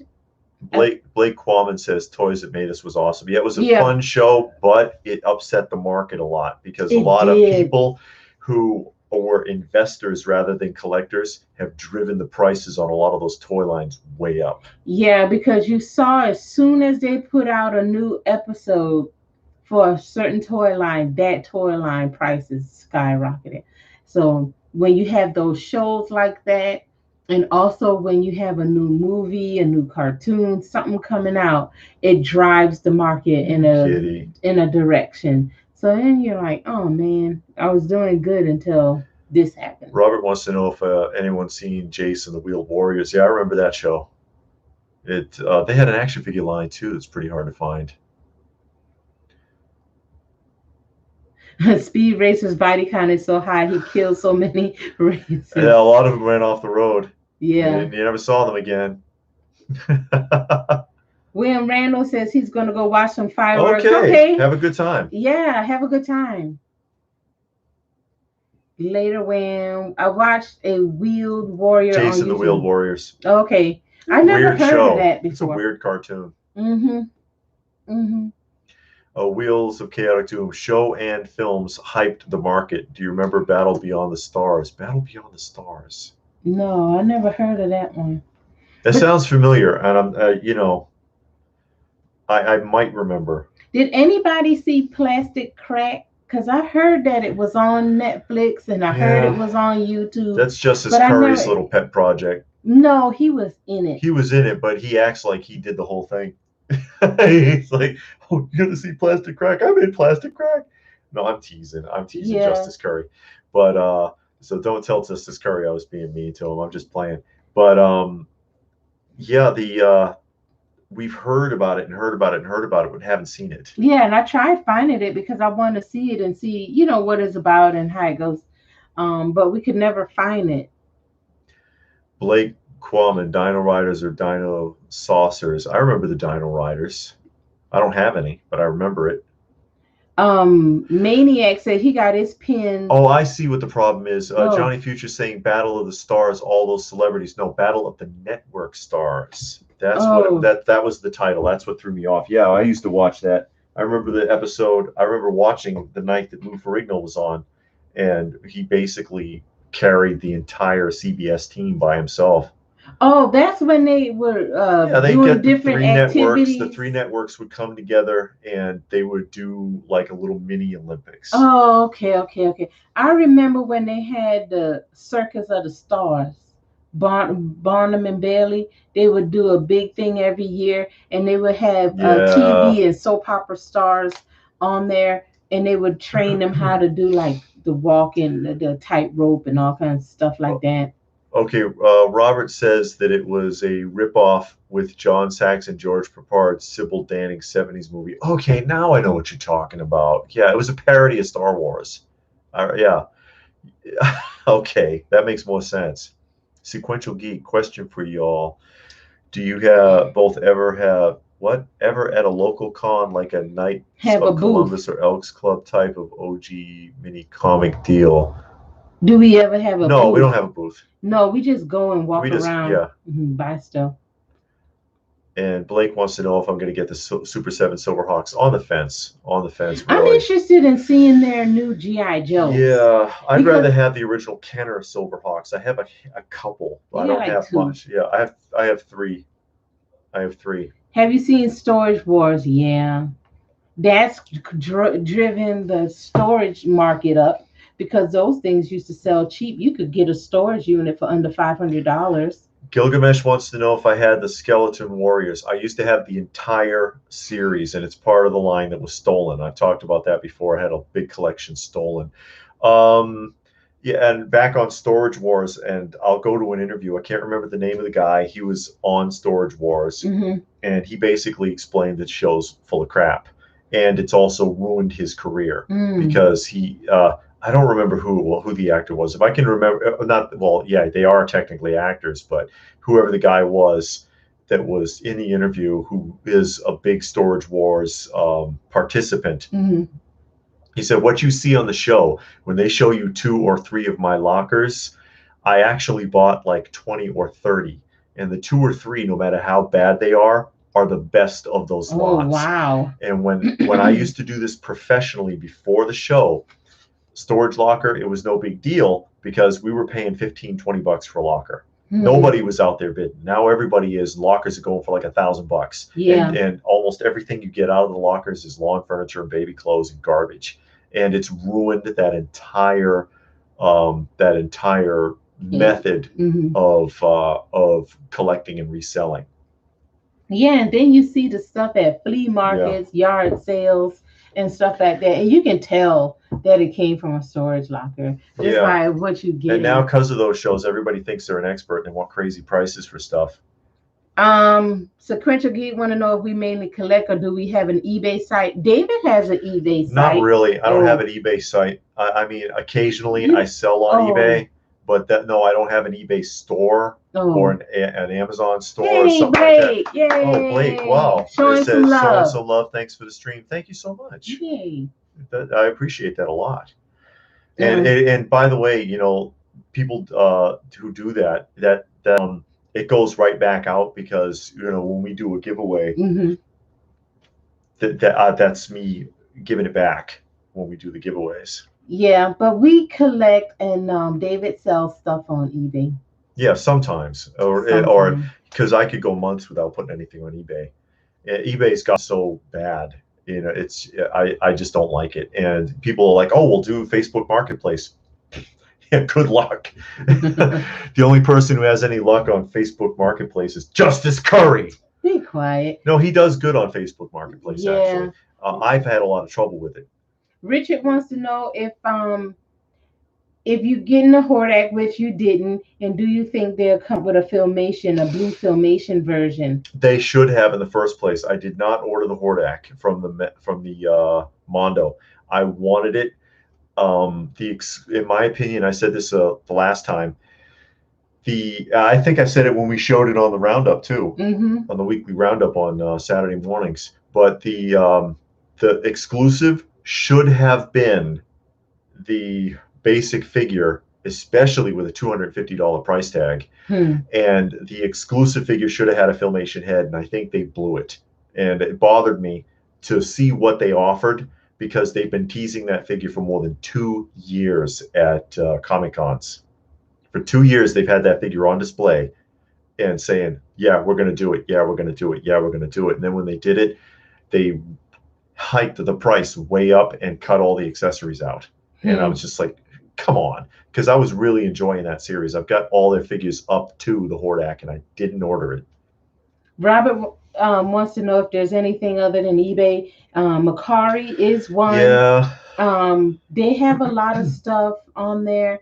Etsy, surprisingly, you can find some things. You won't find as much on Etsy, but they do have stuff on Etsy. They do have stuff on Macari. So check those. Out of those three, and of course Amazon, which usually never has. Although not all of them are international. Yeah. So watch out for that. Yeah. I don't know of any other place but those four, like we said, eBay, Amazon, Macari, and Etsy. I don't know if there's any more. And Blake wants to know if we're Tiger Sharks fans. Are the LJN figures Tiger Sharks? Is that am I thinking of the right one? I like Street Sharks from Mattel. If the Tiger Sharks are the ones from LJN, I do like them, but I don't have any. Wheels wants to know, do you remember Dune figures that came out? They were 5-inch scale. They were vehicles as well. Speak of the Devil, they were made by LJN. And they're very difficult to find on the card in any kind of decent condition, because they used very shoddy materials for the construction of the cards and the blisters. And it's difficult to find a carded version that isn't yellowed out really bad. Some of them are so bad you can't even hardly see the figure inside. And when they get that yellow, they become brittle too. That plastic, it crumbles. Yeah. Robert said he saw a YouTube video of an old He-Man, and it was rattling, and to come to find out it was seeds inside, and you can plant it. And I never heard of that. LGN merchandise costs so much. Yeah, nowadays, it does. Yeah. And because there isn't that much of it. And there's actually very, very little that was not opened. So some of the LJN stuff on the card is harder to find than even some of the big stuff, big money carded figures that people are looking for, like a raw G.I. Joe era stuff or Transformers. Some of those LJNs are impossible to find carded. They rarely come up for auction. Gilgamesh wants to see figures of Pirates of Darkwater. I never heard of that show. I remember that show. Blake says the cartoon, they were a trio with Thundercats and Silverhawks. Yeah, then that is the LJN line, and I know what you're talking about. I'm surprised. Richard likes your Mondo reviews. Oh well, thank you. You're thorough. What? You're thorough and honest with your thoughts. You know, I get scolded a lot for it too. Some people don't like to hear it, but you know, I'm not gonna. If I feel like something is good, I'm gonna say it. If I feel like something's wrong, I'm gonna say it. They don't pay me to do those reviews. I'm not getting it for free. Even if I was getting it for free, it'd probably be the last time if they gave me a free one. Because if there was something wrong, I'd say so, and they'd be like, "Oh, screw this guy." Average Gamer says, there's a guy on YouTube, Auction Professor, and he has his top 20 loose action figures. What is your opinion of his prices? We never seen him. I'm not familiar with him. No, we never seen him, so we don't know. We never seen his YouTube channel at all. Oh man. Wheels wants to know, did LJN make cops from the cartoon? No, that was made by Hasbro. And they're in the G.I. Joe style. They're just bigger, and they come on with like this silver and blue striped card. Yeah, because you have some of that. I have a couple of I have like 3 boxed vehicles and 1 carded figure. I thought left. You had more than 1 carded. That's figure. all I got. Oh. I can't even display it because I can't find a clamshell for it. You should do a video on best bootleg toys that are cheap. Yeah, are there any? Not too many. Oh, Sequential Geek says, thanks for answering my question. Hey, we're trying. Yeah, we do try to keep up with the comments, and you know. Yeah, it runs through so quick sometimes. Yeah, we're not trying to ignore anybody. No, that's not our intent. Not hardly. But you know, what are you gonna do? Yeah. We do try to keep up. Kaiser wants to know if we've seen the bootleg Mario's toys from Super Mario Brothers or Mario Brothers. If it's modern stuff, probably not. Jughead wants to know if we watch Pixel Dan. Every now and then we watch him sometimes. Occasionally. Not all the time. Not religiously by any means. No, you know, because he'll give a review of something, mainly it. And I don't care to watch reviews too much, but if you're like having a conversation, you're talking about some stuff, I like that. But everybody reviews because they'll say, "Oh, this is great," or "Oh, this is awful," and you can't really take it. You can't trust that, no. Especially if they're getting paid for it. They're getting free stuff. They're getting a box full of free figures and things like that. You know, they're not going to blow that good deal, and so you got to take some of those reviews with a grain of salt. Yeah. So, you know, sometimes he'll show something or have an interview but he rarely talks about anything. So, you know, David, you have so much. Oh, good. Kenny Potter, do you have an opinion on the Hasbro and Target situation? I hate Target.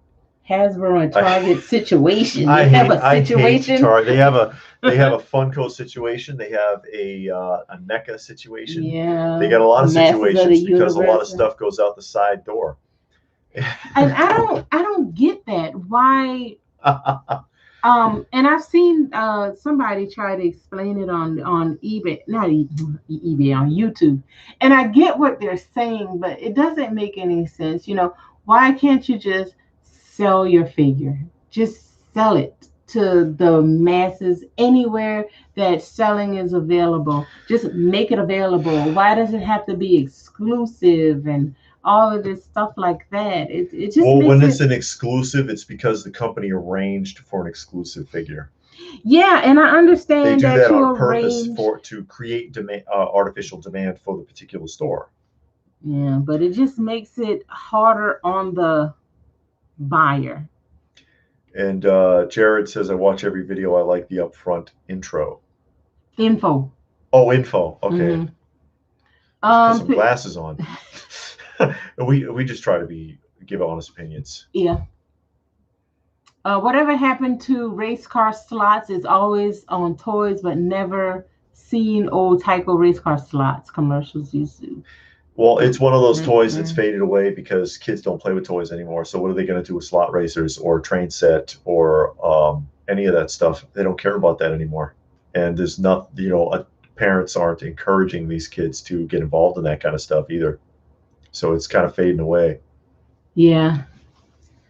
Let's see. Kenny says they have a big situation. Yeah, of Yeah, they course. got a huge And situation. once upon a time, a million years ago on Instagram, I put up a picture of a Target employee. While Target says it doesn't happen because it's against their policy, an entire case of Funko ad icons, putting it into their trunk, wearing the Target vest.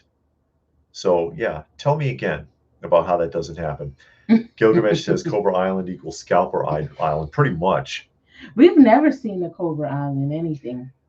Twice, Oh, twice. because I did find Major Blood, Oh yeah, and I did that was find Cobra Island. Roadblock, but that's only because nobody wants Roadblock. But but I don't I can't find much else, and so it's what am I supposed to do? I saw that's kind of why I gave up on the classified lines. I'm like, you know what? I'm tired of running around looking for it. Forget it. Okay. See if we can catch up. Prime. Hello. Are Transformers the best value for dollar compared To or other to action other? figures, considering you get two modes and a transformation. I don't know. I mean, it's hard to say. I think that a lot of modern action figures, people are getting ripped off on the prices. Period. I Yeah. think they're overpaying. I know that it can be done cheaper. We did those videos a while back. Yeah, We but then used if it's fun. That was oh Funko though. We were talking about mostly Funko related products. But when you look at how cheap it's manufactured, these companies can sell this stuff for half the price and still turn a profit. Make no mistake.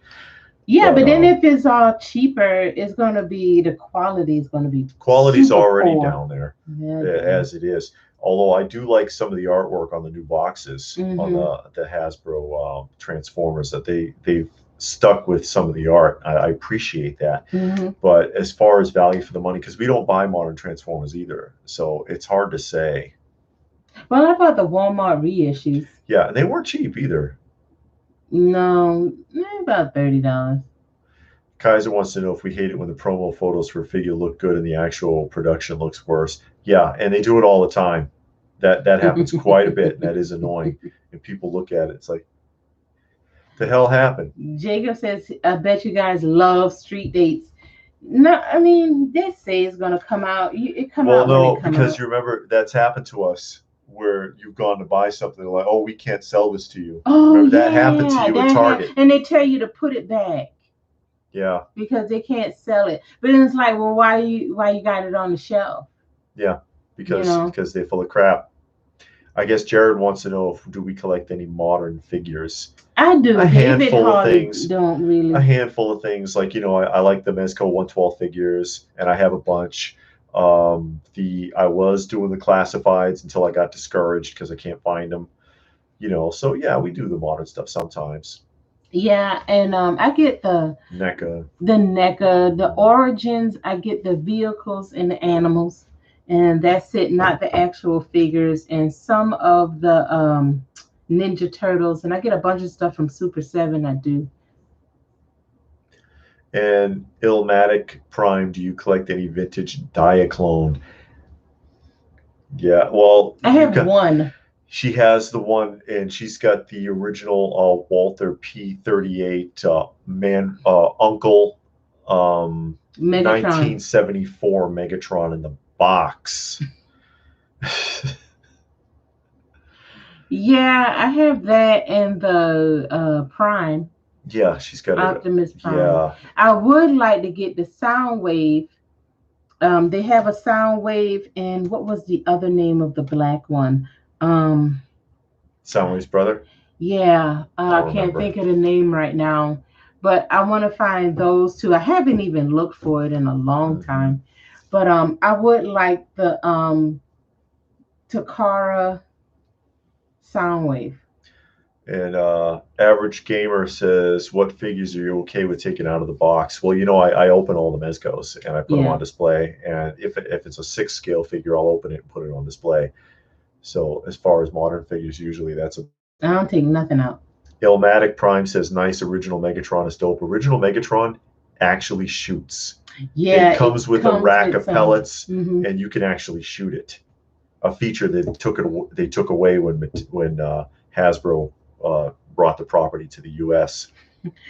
Jared wants to know, how's my vintage Masters collection coming? It's coming along pretty good. I actually have 2 pieces coming, and one of them, I hate to admit, I bought, and it's my fault. 100% take responsibility because I didn't read the description clearly.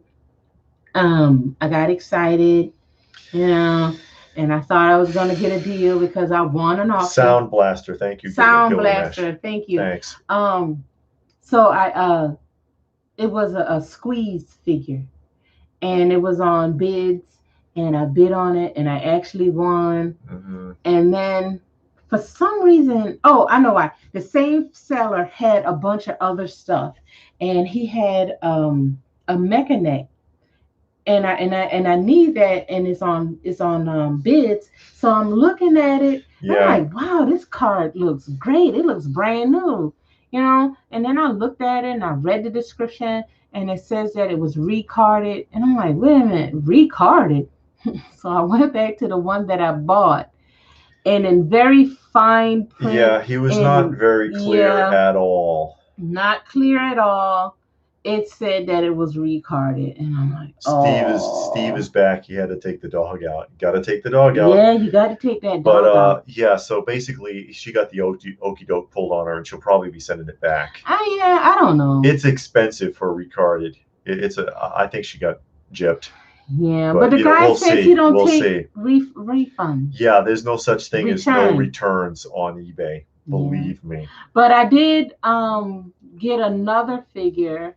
So I'll have that one to show. And it's not recarded. It's the original figure. And Johnny Future wants to know, what's the biggest annual toy show convention for vintage toys? That's the one in Illinois at the Kane County Toy Fair. Twice a year. It is massive. It's multiple buildings. Yeah. Massive. Yeah. It's and huge. In the parking lot, because a lot of people sell out of their trunks. Yeah, they sell in the parking lot. It's amazing. You'd be there. It's a one-day show. No, it's like 2 days. Was it 2 days? Yeah. I thought it was a one-day show. I think it's 2 days. But you couldn't possibly do it all. It's incredible how big it is. Okay, Kenny Potter says on July 6th to the 9th, you can pre-order some hard-to-find G.I. Joes through the Target at 8 a.m. For what, 15 seconds? I don't. Well, we'll see what happens. Unpopular opinion: 80s G.I. Joe movie was better than the 80s Transformers movie. Blake Quarman. We saw both of those. It wasn't bad, and the voices were good in it. And people hate on the live-action Transformers movies, and I'm going to hurt some feelings real quick. Oh, boy. But the film was better drawn, had better sequencing, that is the movement, and better storyline than the original show. The original show was very rudimentary by comparison. The only thing it really had going for it was good voice acting. Yeah. The reason everybody hates the Transformer movie is because they killed Optimus Prime, and they took that personally. If you can get your mind out of that, the film's not bad. And the G.I. Joe film, the death of Optimus Prime affected things so badly that's why they pulled the concept of killing Duke from the G.I. Joe full-length film, because Duke was supposed to die. Remember, he got struck with the snake arrow, and they took him away, and he just kind of collapses, and then they say he's in a coma. He wasn't in a coma, he was dead. And at the end of the film, you never see him again, but then somebody gets a radio call and says, oh, guess what? They said Duke's going to pull through. That was added. Duke was supposed to die. They were going to kill him off, too. And it was a way for them to try to bring new characters in. But Optimus was just too popular. But it wasn't badly written. Jared says he gets screwed over like that all the time, and it's easy to make a mistake, especially with eBay, because you can't put your hands on it. Yeah, and my problem is I don't always read the description. Honestly, I don't. And I halfway look at the pictures. Um, Now, if it's something that's on bids, Mhm. sometimes I'll go through it multiple times because you got a couple of days and Mhm. you can go through it multiple times. If it's a buy it now and the price looks like, oh man, I'll never get that deal again, I'll jump on it without doing some real investigation. And Yeah, I've told myself, if something looks too good to be true, have David look over it because he looks at it with this very critical eye, and half of the time he talks you out of getting things. that's what. Yeah, I do. I've talked her out of a few things. Like, wait, no, take a look here. Yeah, you got a wrinkle on it. Yeah, I nitpick more because I know better as far as eBay's concerned. Yeah, yeah. So, yeah, you get screwed over. What can you do? You end up buying something and it's cracked or And broken or remember this, something. folks, that they say, I do not take returns. Buyer does not take returns. There is no such thing. eBay does not permit that. So they can claim it and they can even check the box and there is a box, buyer doesn't take returns, whatever. But if Mhm. you go to eBay, eBay will make them take that return because they always side with the buyer. So just remember that in case you feel like you got boned. Yeah, Johnny Future said if it's the biggest toy show, why is it only one day? It's not one day. It was I thought it one. was one day. No, it was one day this year because of the COVID. But usually Okay. it's 3 days. It's Friday, That's Saturday, why and I'm thinking Sunday. that because Yeah. Warren, my son from Nerdtastic Plastic, was there this year, Mm-hmm. and it was one day. But yeah, you're right. Usually it's a Yeah, 2 day it's show and it's it's three. twice a It's a year, 3 day and show, it's massive. I and mean, it's you're talking about like 1,000+ tables. yeah, it's a 3 day show. They have it twice a year. They have it in the spring and in the fall. And again, this year, I think they only had one because they have it like early spring and then late fall. Yeah, But because of COVID, they didn't have it in that's 2020 at right. all. That's right. So then they had it this year. That's why it was only one day. But it is big and they have a lot of vintage stuff and it's well organized and you get some good deals there. Yeah, Kaiser didn't realize we were talking about the '87 movie. Oh, okay. Yeah. Yeah. Steve says say some good things about Funko. Well, their stock is coming back up. Funko is not bad. Remember David just is a they hater. fell out to $2.80 at one point, but yeah, they're back up in the 20s. What? Hey. No, but yeah, no, we don't have a problem. I've said it before. We don't have a problem necessarily with the product. Our problem is just with the company and the way that they present their product. Yeah. That's the issue. Robert Justice fan said, "Hey, for Joe Fest, how much was it? It was like what $10, and but then we went into the early show, so it was like $15, Yeah. something like that. Yeah. Well, no, we paid 9 Oh yeah, because they because had military military discount. discount. So we paid $9 to get in, but we didn't do the packages or the 2 day thing or anything like that, or the breakfast with Sergeant Slaughter. Yeah, They the had breakfast. a bunch of stuff they were doing. Yeah, they had breakfast with Sergeant Slaughter, and that was like I think $120 or something, and all kind of stuff. But the cost wasn't bad, and the cost for the Kane County is not that bad. I No, think that was $10 they're making or money hand something. over fist with that. As many Yeah. people as go through there, you can barely Hmm. walk. Yeah. Good cosplay too. With Yeah, the they have good a lot of cosplay. mostly Star Wars, but yeah, it was Hmm. good cosplay too. Hmm. So, did y'all see the guys from Infinity Equation and Value Theater? I don't know. Valaverse at Joe Fest. Valaverse, that word sounds Flea, familiar. woman. Infinity Equation, I'm not sure. I'm not sure. We talked to a few people. Yeah, we got recognized a bunch of times. Mhm. Actually, we were surprised. We had anybody here was at the Joe Fest and saw us because we had conversations with About a few 4, 5 people, people. Yeah. and a couple of people at the tables too were even like, "Hey, aren't you those guys from YouTube?" Yeah. And yeah, I hate buying merch at con and shows. $30. Well, $30 for a hat? No. Mm-mm. They sell shirts, but we never buy the shirts, so we don't know how much the shirts are. no, we don't buy nothing. No. We had that one comic book show that we go to. They give you a T-shirt. Remember? That was in Oh yeah, yeah, They yeah. always give you a T-shirt. Yeah, to give you a T-shirt. It's only $5 to get in anyway, but they give you a shirt. Johnny would love to go to the Kane County Toy Show. We haven't been there in a couple of years. Well, we don't live in Illinois. Yeah, we don't live in Illinois anymore. We don't know if we want to make like an Illinois mecca. Oh, Valueverse does Action Force. Yeah, that's the guy we interviewed. Yeah, that's one of our interviews. If you see our Joe Fest video, we interviewed the guy from Beasts of the Animal Kingdom, and he had the owner was there with his figures, and we talked to him. You know, it's just a few minutes.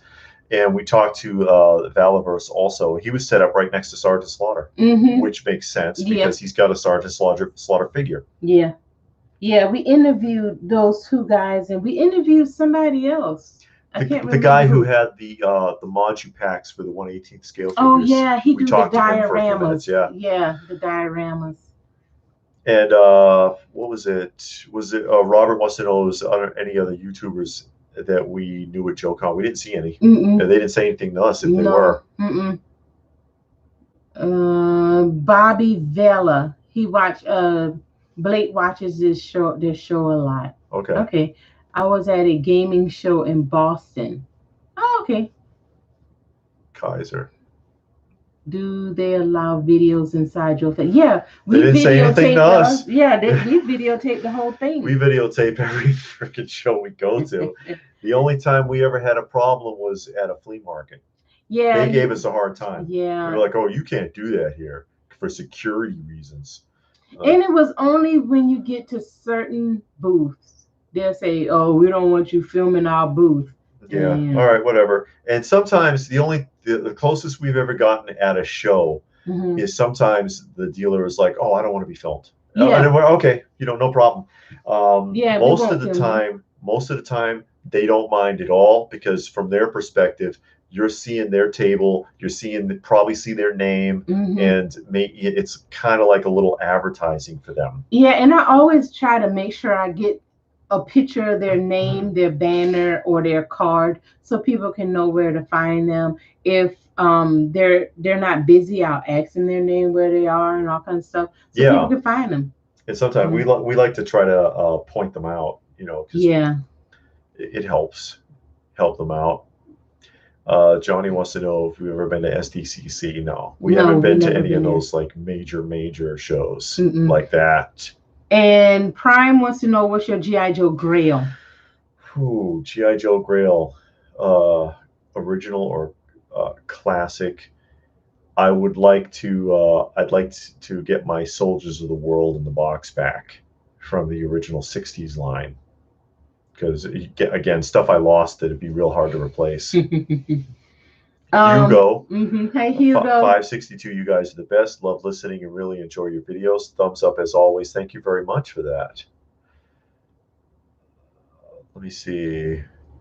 Alan Grant Legacy Collection. I don't know what Alan Grant Legacy Collection is. Whoa. It's moving quickly. Yeah. Steve Goldman, what's the most expensive toy you have ever saw at a show? Well, actually, not too long ago. That alien figure? No. Only because he didn't want to sell it. Yeah. I wanted to buy that Kenner alien in the box, and he was like, "No, that's not for sale. I just put that up there because, And I'm like, "No, I don't." But actually, the most expensive one that we've seen recently is the Stretch Armstrong Hulk in the box at a show not too long ago. I mean, that's like a $12,000 figure easy. Have we ever made any custom figures? No, we didn't do that. No, we don't even know how. We don't even know where to begin. Kaiser says SDCC is overcrowded and too mainstream. Yeah, it's gotten bad. I mean, I haven't been to one, but I know how it works because I remember going to the shows in the 90s, even the big sci-fi Star Trek shows where there's like all kinds of guest panels and interviews, and there's like 500 tables of merchandise, and it's like days long, and you only paid like $15 all in. And now stuff like that, it's $150. The autographs aren't free anymore. It's turned into it's like more than $150 to get institution. To SDCC. I'm just as an example, and because they have pricing scales, and it goes up and up and up and up. But yeah, it's become the thing, and the more it's the thing, the more expensive it's going to be. What you looking at? Robert, just a fan. The first time seeing cosplay, I was like, why are these chicks naked? Not that he mind. Okay. Permarica's classic question for you guys. If your house was on fire, what's the one figure you would grab? This one. I'm not leaving her behind. The rest of it's insured. Yeah. Yeah. Jay wants to know if we're gonna ever get a new camera. Nobody want to shell out the money for a camera, but they'll shell out the money People have for a figure. People have picked on us a few times about that. You know, 'cause we're doing the best we can, but you know, to get a really good 4K camera, you're talking about around $1,000. Yeah. So it's not quite so easy. And I'm not gonna buy it. Ilmac Prime says you two are fun to watch. Great energy. No, great. Thank you. That's us all day. We're always together. People have no idea. They think, you know, we don't just meet up. We work in the same place. We go to work out together. I mean, literally we carpool, obviously, if we work in the same place. We're together all the time, and we actually love it. I love being around her. I've never gotten tired of her. It's never gotten old. And we got our 10th anniversary, our 10th wedding anniversary coming up shortly. Yeah, we've been married for 10 years. Can you believe it? Yeah. And again, really actually married. I don't wear jewelry, but the ring is here. Oh my God. Oh, anyway, come on. Kitty Porter. That was good. Kitty Porter says, do you think the price of action figures are ever going to settle down? No. No, they're not. Especially modern stuff. It's been creeping up for years. It's not just because of what happened last year. It's been creeping up years. Robert says, any chance of we did a collection tour just a few months ago. Yeah, we did a couple. I mean, we eventually we'll do another one again because, you know, we're always moving things around. So it's totally different all the time. Yeah. Are the cats insured? If we can get them out of the house, they'll be okay. Yeah. Nate P, just watched your weekly toy video. Informative as always. Mustard pants with no belt. Yeah, the Mezco roadblock figure. I don't get that. It's like you gave him mustard yellow pants and no freaking belt. What is up with that? Your setup is fine and pretty chill. The ring is a big part of the collection. The ring? Yes, Shanoa. The ring is a big part of the collection. Okay. I always love collection tours every time. Yeah, we changed up the room a lot. I know I changed mine. I took and I did mine too. Down. I moved a bunch of stuff. Yeah, I took a lot of stuff down and put some new stuff up. Because you got to make stuff fit. Yeah, you do. And you have to move things around because we got so much stuff in the totes.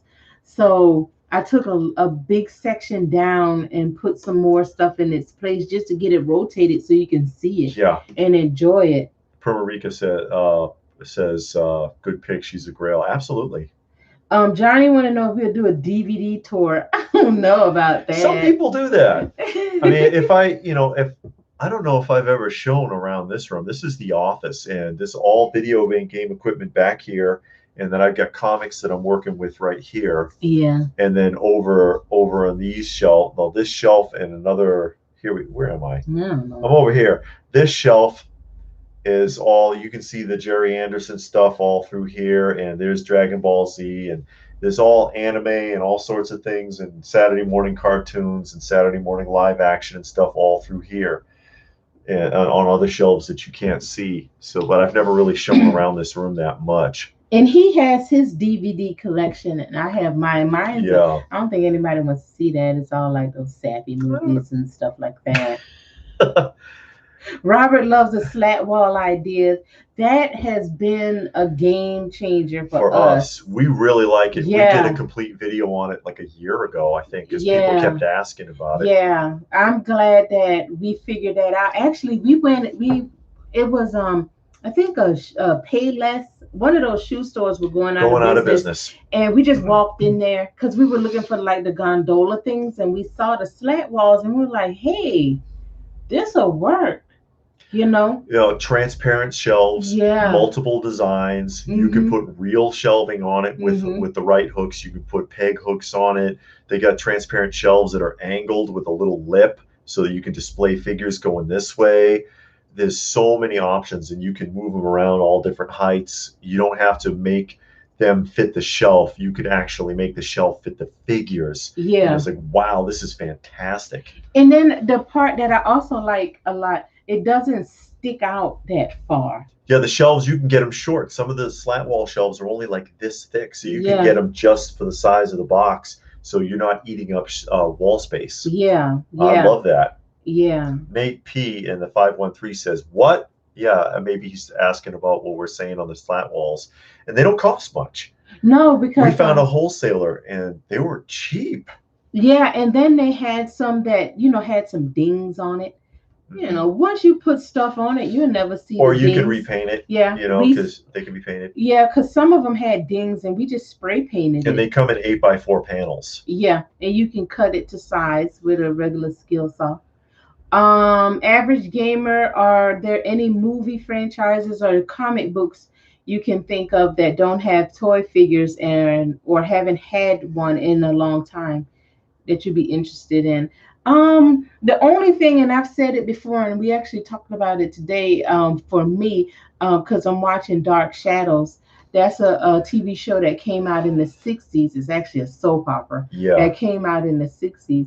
And it's really good. And they do have action figures. But the action figures, I think they only made like 6. So, I think it's 5. 5 or 6 8-inch figures, and it was a short run. Yeah. Yeah. And the show has been on for years. So I wish they would go back to that, make some more figures for it, some different figures for some other characters. I would love to collect that line. Like I said, they have like 5 now, and I looked at it, and they're way up there. So I doubt it if I'll get any of those. Gilgamesh, do we collect any board games? Not really, no. They take up so much space. I mean, sometimes, you know, some of the artwork on them is really cool, and there's certain games that I've looked at that would be like, you know, it'd be really cool to have that, but, you know, thinking about space and stuff like that, it'd be really, really tough to display. Robert, just a fan, said that he's scared they'll get rid of all Blu-rays. They're trying. Yeah, but I mean, if you buy the Blu-ray now and you got yourself a decent player, who cares if they get rid of it? Yeah, at least you'll have it. Yeah, you already have it. Because they're trying to get everybody to go to streaming now. Pete wants us to do a DVD. I don't know. Well, David can do his. I don't think anybody wants to see mine. Yeah, I might do a look around this room one time. You know. Rakeem asks a favorite Saturday morning. We talked about that earlier. Smurfs was mine great. was Smurfs. I love the Smurfs and Fat Albert. Yeah, Rocky and Bullwinkle. Yeah, love that show. George of the Jungle. George of the Jungle. It's hilarious. Yes, George and Super Chicken. Yeah, those were freaking crazy. Okay, Robert said he got most of his Blu-rays, but he want to get more. Now is the time. Yeah.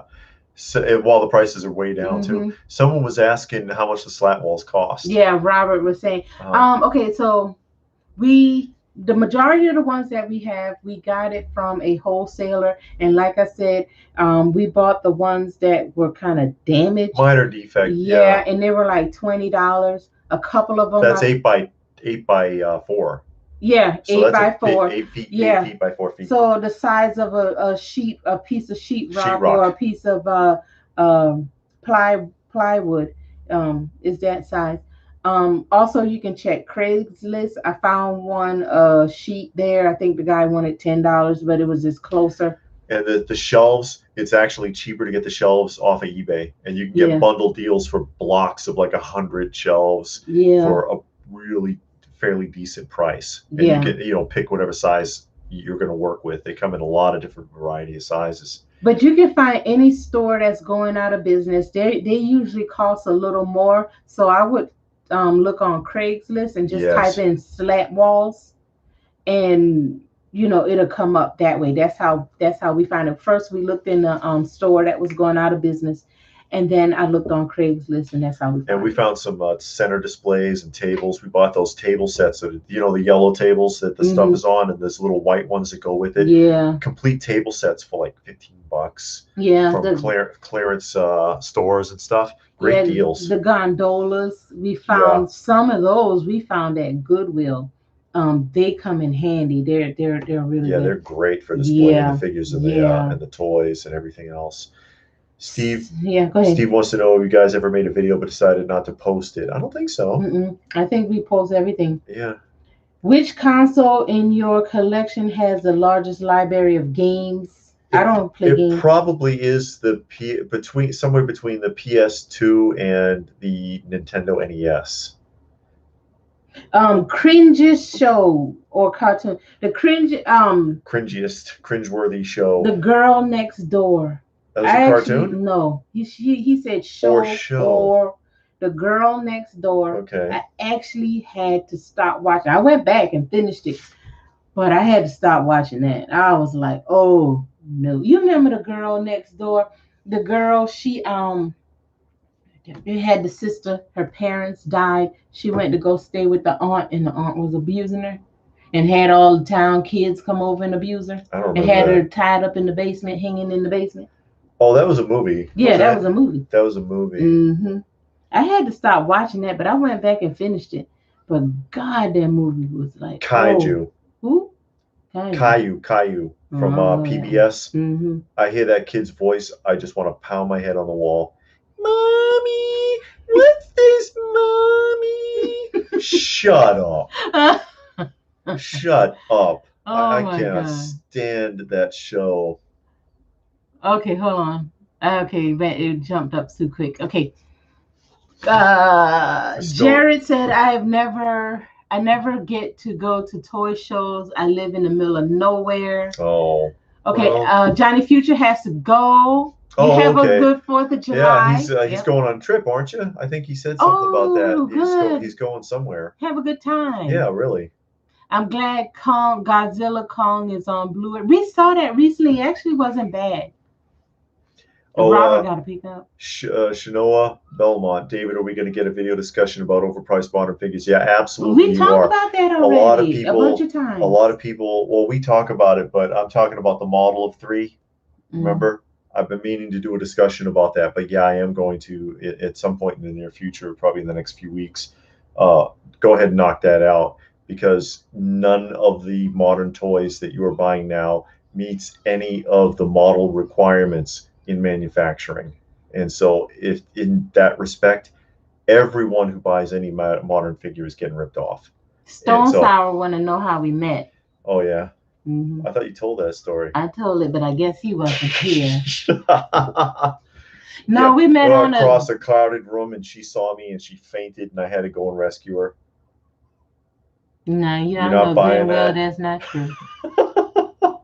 Oh no. Okay. No, we met on a dating website. Actually, yeah. Yeah. Believe it or not, internet dating. Believe it or not, they work. Yeah. Because we've known each other for 12 years and we've been married almost 10. And we get along like this all the time. We get along very well. We're a good match. Robert says he loves the slat wall idea. I hope you try it.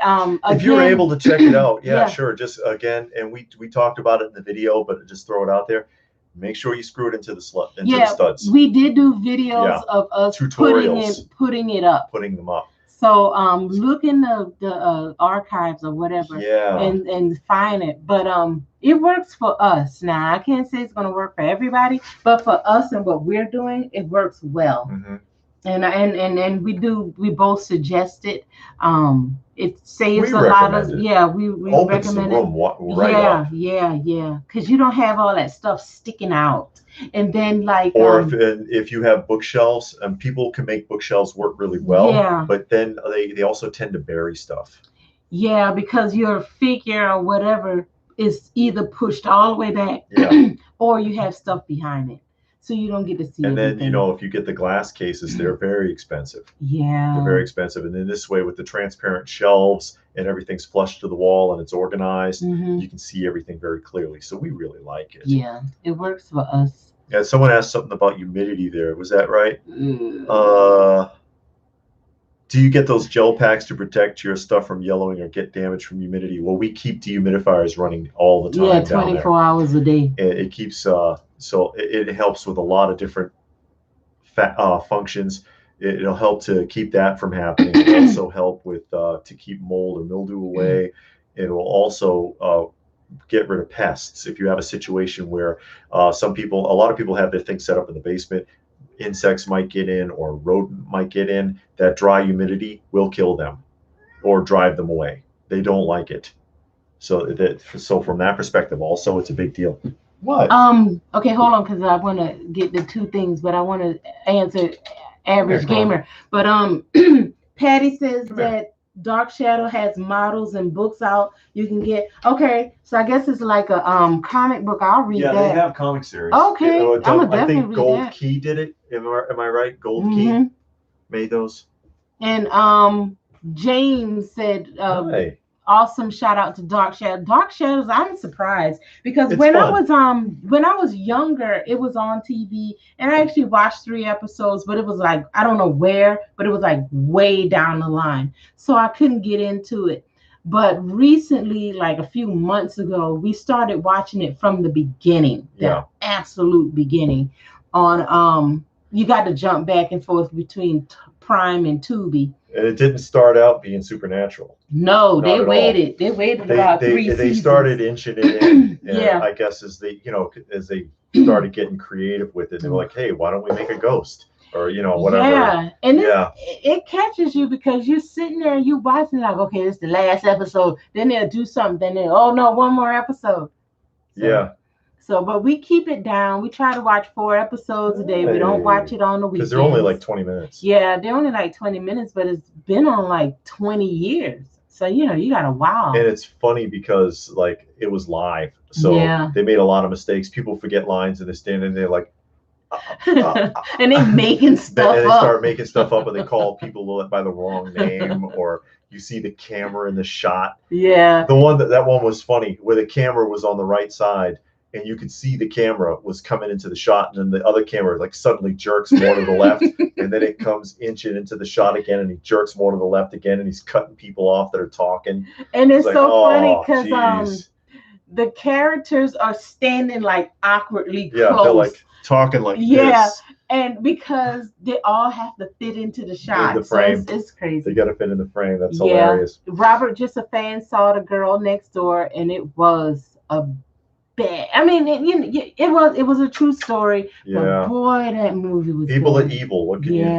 you say?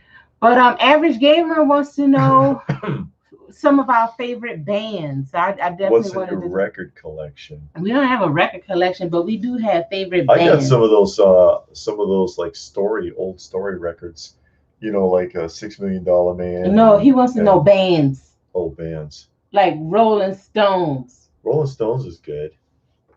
Stuff like that. And Pink Floyd, Boys to Men, Backstreet Boys, stuff like that. New Kids on the Block. Gilgamesh wants to know if we saw the Dark Shadows movie. I did. She didn't. No, we haven't got that far yet. It was kind of making fun of the original show. That's the Johnny Depp. No, but they made a couple now because they had a few in the 70s and 80s.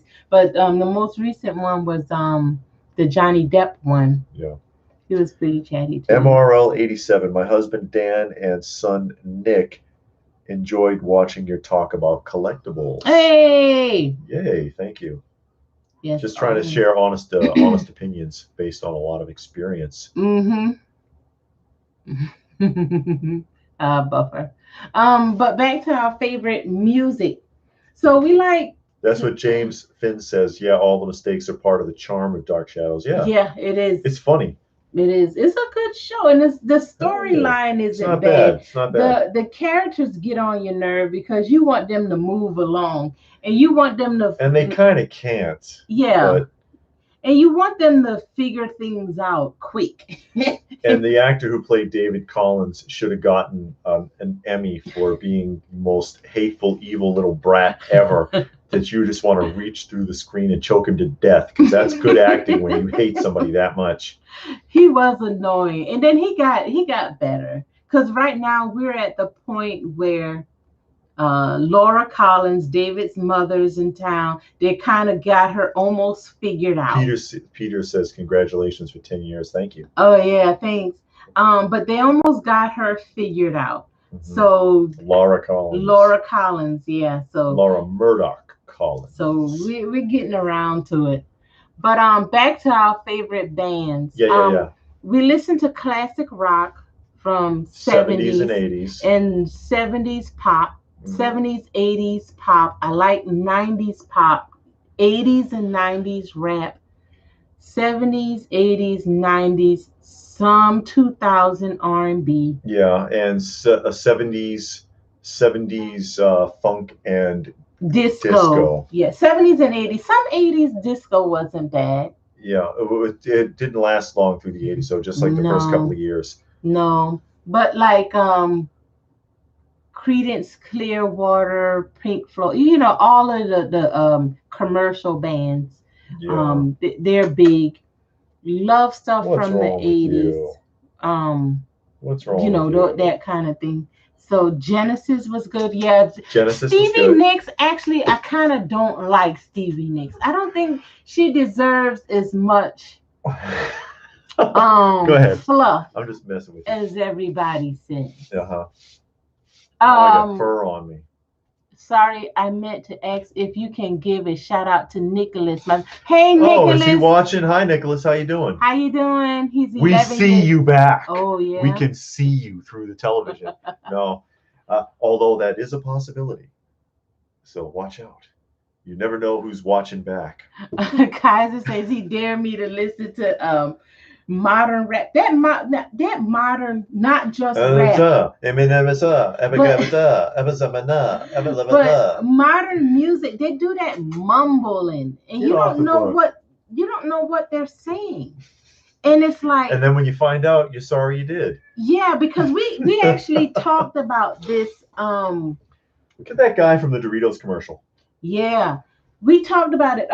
Post Malone. Now he actually has one song that I actually like, and I actually downloaded it. But he had the song from the Doritos commercial, and I was like, what is he saying? So I looked it up on YouTube, because you know they do the lyrics. And then you said, what does that mean? Yeah, and it's common everyday words. But they're just arranged. But when you put it together, they mean absolutely nothing. And you're like, that doesn't make sense. What does that mean? And when the people sing, is all mumbly and you don't understand what they're saying. Yeah. You know, the words, I don't understand what the words mean. And it's like, it's code. It's code for haha, I got a fat check and you don't know what I'm saying. Exactly. Now I do like the beat of some of it. You know, like if you take out the music and not the music, you take out the lyrics and you just play the music, the beat sounds okay. Which, by the way, most modern rap, they borrowed the beat riffs from 70s disco songs. It's the truth. Most of them are riffs that are clipped out of disco tunes. Gilgamesh says, I never listened to the River radio station. I'm sure you know it. It made music unbearable after how many times? Yeah. Now they'll ruin a good song. We do listen to the River while we're driving back and forth to work only. Yeah. Because if we want to hear the same song every day. And actually in our area, and it's surprising because we live in a big metropolitan area, they don't have a lot of classic radio stations. They used to. Back in the earlier 2000s, they had better radio stations, and then they cut them all back. So we actually listen to it, but yeah, they're horrible. And they're always talking about, oh, we got the biggest rock library in Georgia, and it's like you only play 50 songs. Yeah. So what the library's difference there does it somewhere, make? but you know. Can you guys do a video on how to protect your collection, like different ideas? We did one some time ago, like more than a year ago. You mean protect it, like how? How to taking care of your collection. Oh yeah, you need to wipe it down and clean it. And we talked about the cleaning and dehumidifying, and using the makeup brushes instead of like traditional methods to clean stuff off. And Jughead says he's unsubscribing because he likes disco. Oh, disco is great. We like it. Only concert I ever saw was Phil Collins and George Michael's at the Rosemont Horizon as a teen. Okay. Very cool that you two are doing a live stream now. Great way to spend Saturday night. Keep up the great work. Thank you. That was James. Robert said, I always wanted to see Huey Lewis in the news and YouTube in concert. He said, James also asked, did I ever score an original Eagle from Space 1999? No. One of my grails is a complete Mattel Eagle One playset with the little 2-inch figures. And I've always wanted one because I was supposed to get one and never did. And in the first grade, they did Secret Santa on my school bus, and there was a boy who lived up the street from me, and he was in the 5th grade, and he had the Eagle One playset, and he pulled my number on Secret Santa, and he was like, "Yeah, you know what? Because I had been to his house a few times, and he was like, "Yeah, you like that Eagle playset that I have, right? Because I used to watch the show." He says, "Yeah, I'll give you that. How's that for Secret Santa?" I was like, "Okay, that's fine." Never gave it to me, Brian. Brian, where is my Eagle One playset? Huh? What are you even talking about?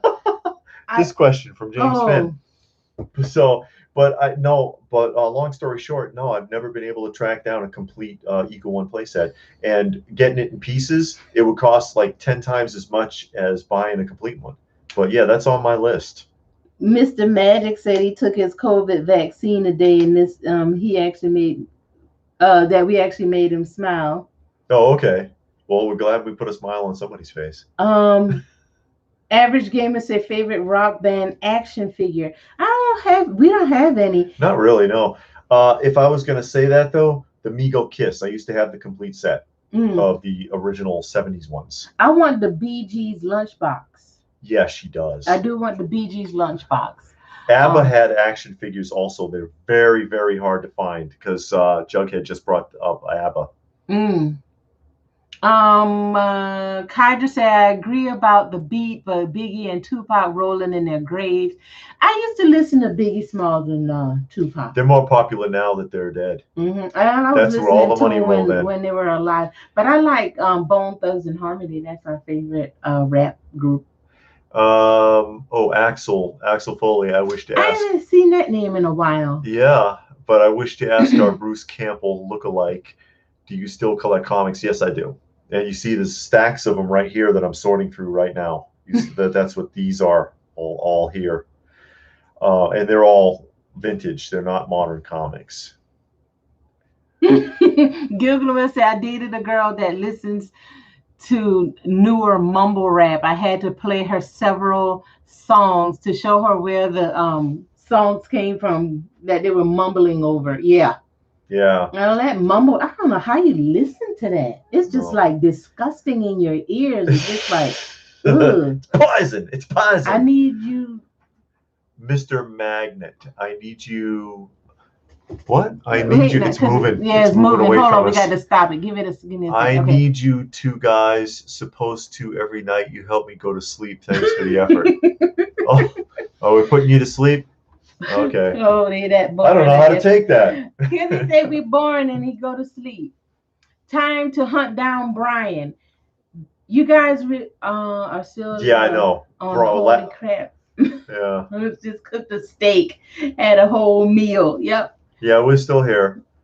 No, I mean we're having a good time, just communicating with some of the people to watch. Mr. Magic. Bold Gambit, burning all my modern comics. They are trash, along with my copy Das Kapital.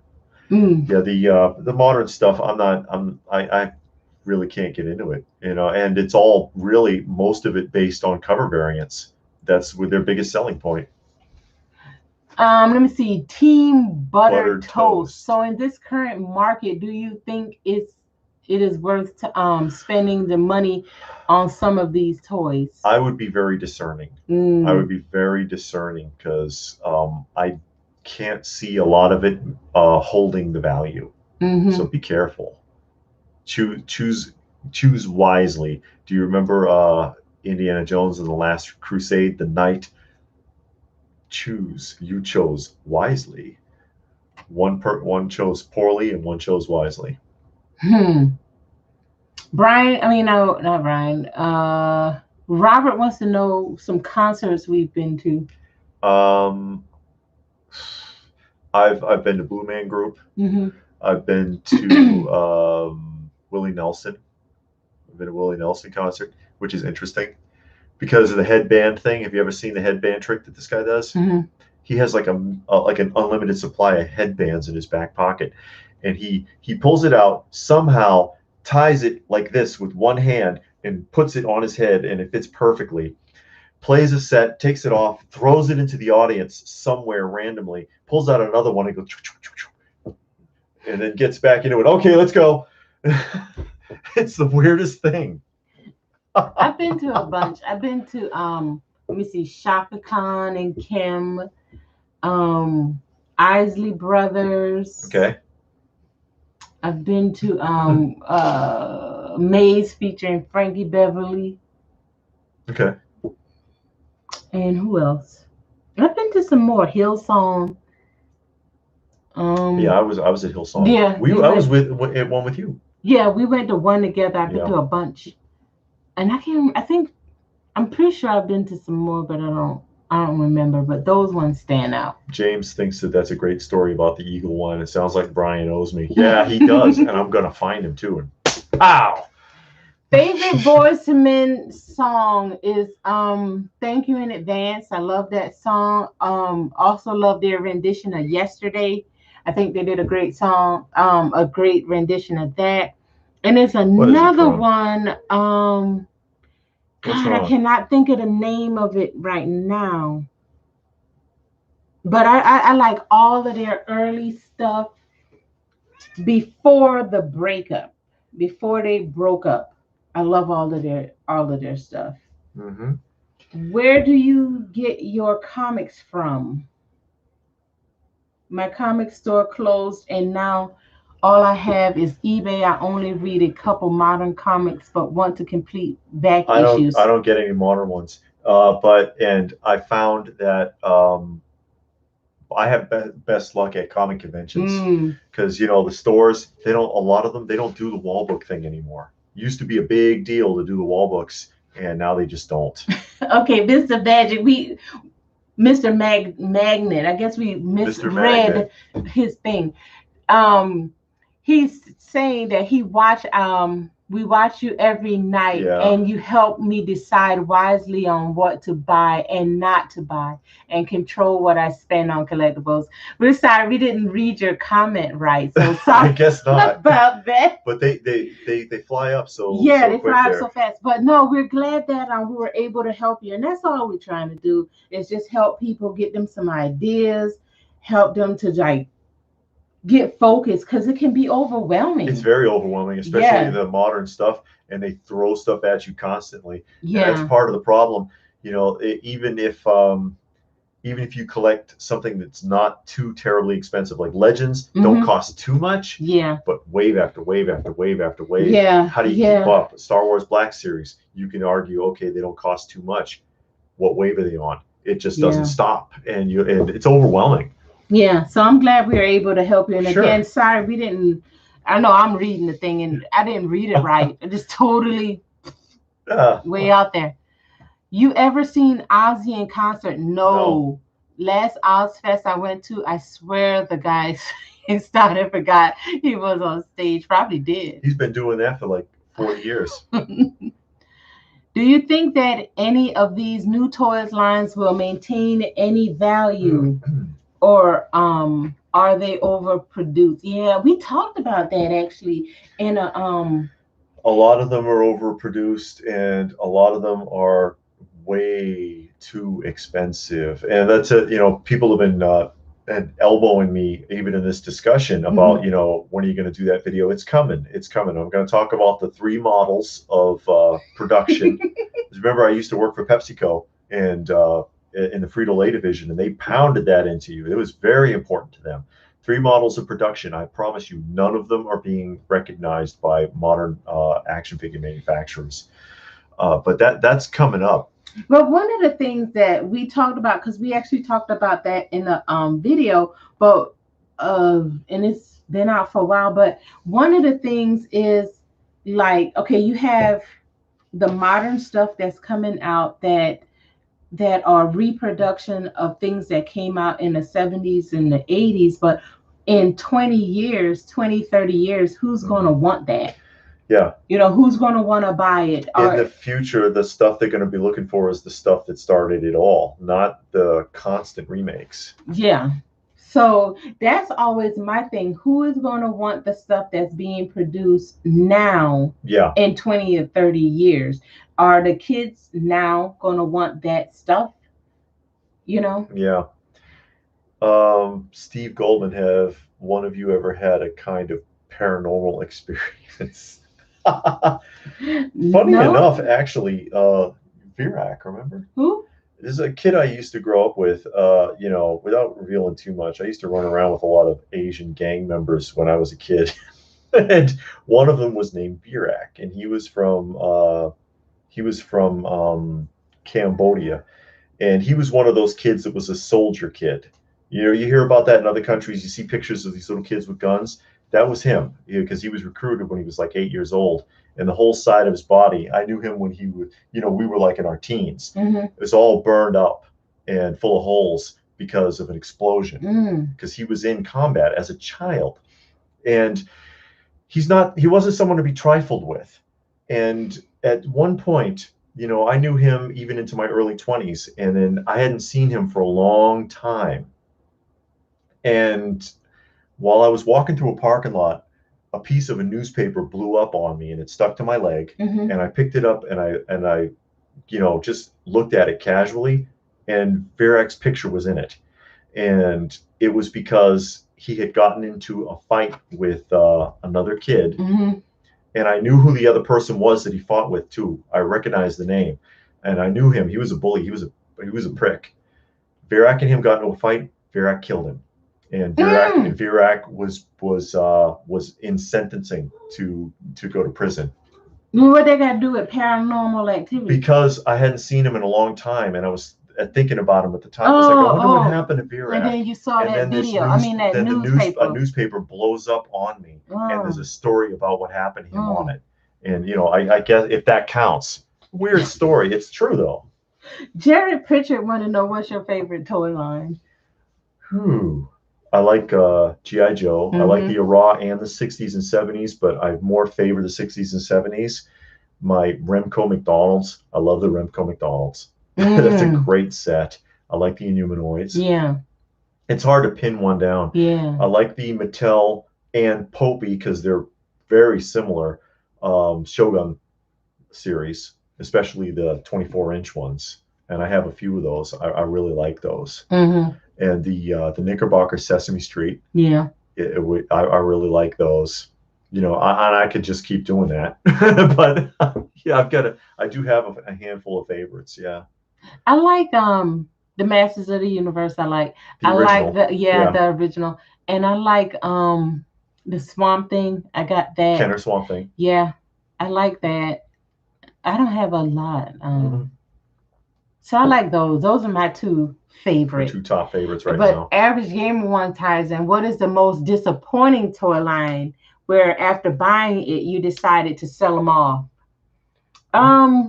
Right here. Now, one, it's not a toy line, but the NECA Ninja Turtles, the Target ones, Wave 1 and 2 are the same. They just mixed. They switched the figures they switched around. They didn't even change around. The package. Yeah, they didn't change the package or nothing. It's the exact same figures. The 4 Turtles, Shredder, and who else? A Foot Soldier and Crane. So it's the same figures in Wave 1 and 2, and they just swapped them around. And then and I'm like, at first when I got the first wave, didn't really, didn't think about it. Got Wave 2, didn't think about it. And then later on, I'm sitting there and I'm looking at it, and I'm like, wait a minute, these are the exact same figure. The turtles, the colors were a little bit different. And I was like, I don't need one of these waves because it's the exact same figures. It's just swapped around. So for me, I wanted to get rid of them, but nothing else that I have. There's a couple of Funkos that I have that I kind of wish I didn't get. Other than that, I don't have any regrets with the figures I have Yeah, and the or the only toy one for me lines. is the Funko stuff because Yeah. I did get carried away with the He Funko, sold almost all of his Funkos. and He then only I got a was just like, handful left. yeah, and then I was like, you know what, I need to narrow this down to just like which ones do I really want, and then the rest of it is just taking up space Yeah. because it can take up space fast. You know, those Yeah. little boxes, they take up a lot of space pretty quickly. What is wrong with you? Shanoa His says you bowl want to must be have, empty. go get him something. You want to have everything, but you can't, and you have to be realistic about it. That's really hit me in the last video. Yeah, and Yeah, it's you something we can't. talked about. You can't have everything. We don't all have a disposable income. We're not all Bill Yeah, Gates here. we're not all Bill Gates, and we could just buy. Because I remember the one guy who made the original Marx Best of the West catalog, which came out in the '90s, and he had all the Best of the West stuff in it, and photographs and everything and descriptions. And he was like, "I spent 3 months putting this together." I'm like, "What? How much money do you have?" And it's like, you know, you can't do it. You'd like to. There's a lot of stuff, but sometimes you have to sit there and say, and I've done that, you know, especially with like the Inspector Gadget. I wanted that Inspector Gadget figure, but then I was like, you know what? But then you Probably, also got maybe not. You also got to know, okay, are you buying this because you know you really enjoy it, you really want it, you really love it, or are you trying to fill a void? Because then if you're trying to fill a void and that thing isn't filling that void, you're still going to be spending more money buying something else to try to fill that void. And then I have to ask myself, you know, which would I want more? Would I want the modern figure or would I want the original Galoob one? I'd rather have the original Galoob one. Yeah. You know, so you gotta balance it off. You gotta think really about it and weigh it out. Kaiser says the older builder figures are crazy money. Some of them are. Some of them are very expensive. Where is he? Bold Gambit says, "I'm sorry, I'm being a Debbie Downer." No, hardly. No, you ain't being a Debbie Downer. Hardly. You ain't saying nothing. It's okay. Thor, are you getting the new Ares by Storm Collectibles? No, I don't know what that is. So I know I'm not getting. No, I'm not. I don't have anything from Storm. Actually, you don't. I like them. I thought you had something. No, I mean they do a lot of the video game figures, Storm Collectibles, and they've done a bunch of Hulk Hogan's. Oh, have that look pretty cool actually. But I like the way they look, 12 scale. But you know, I don't have any Storm Collectibles figures actually. Robert says the one thing that bugs me is the saying, "The more you own, the more stuff owns you." Yeah, I've heard that, but I don't believe it. It depends on your attitude towards it. Yeah, your attitude towards it. Just oh, wait a minute. It's jumping around. Okay. Yeah, it's jumping now, so I got to find out where we were. Just Peter get what makes you. Peter thinks my story is spooky. Yeah. Yeah. Well, ever heard? It was weird. Art Bell on radio. I don't know Art Bell. That name sounds familiar. Yeah, it does. Actually, but I can't think of it.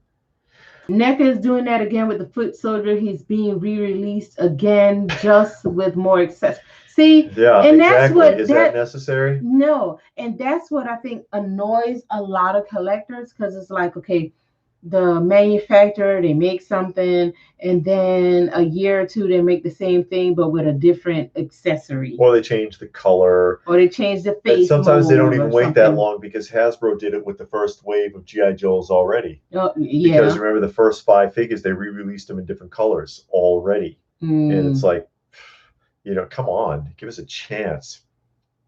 Let me see. Gilgamesh says, if you're trying to fill a void with action figures, you're going to go broke. I think drug addiction would be cheaper if you get bad enough with them. Yeah, and you got to do it because it's something that you enjoy, not because you're trying to compensate for something in your life, because you'll never find the right thing. Robert said, when I was a teenager, I told myself I'll sell my soul to be with a woman. I had a nightmare. The devil was chasing me.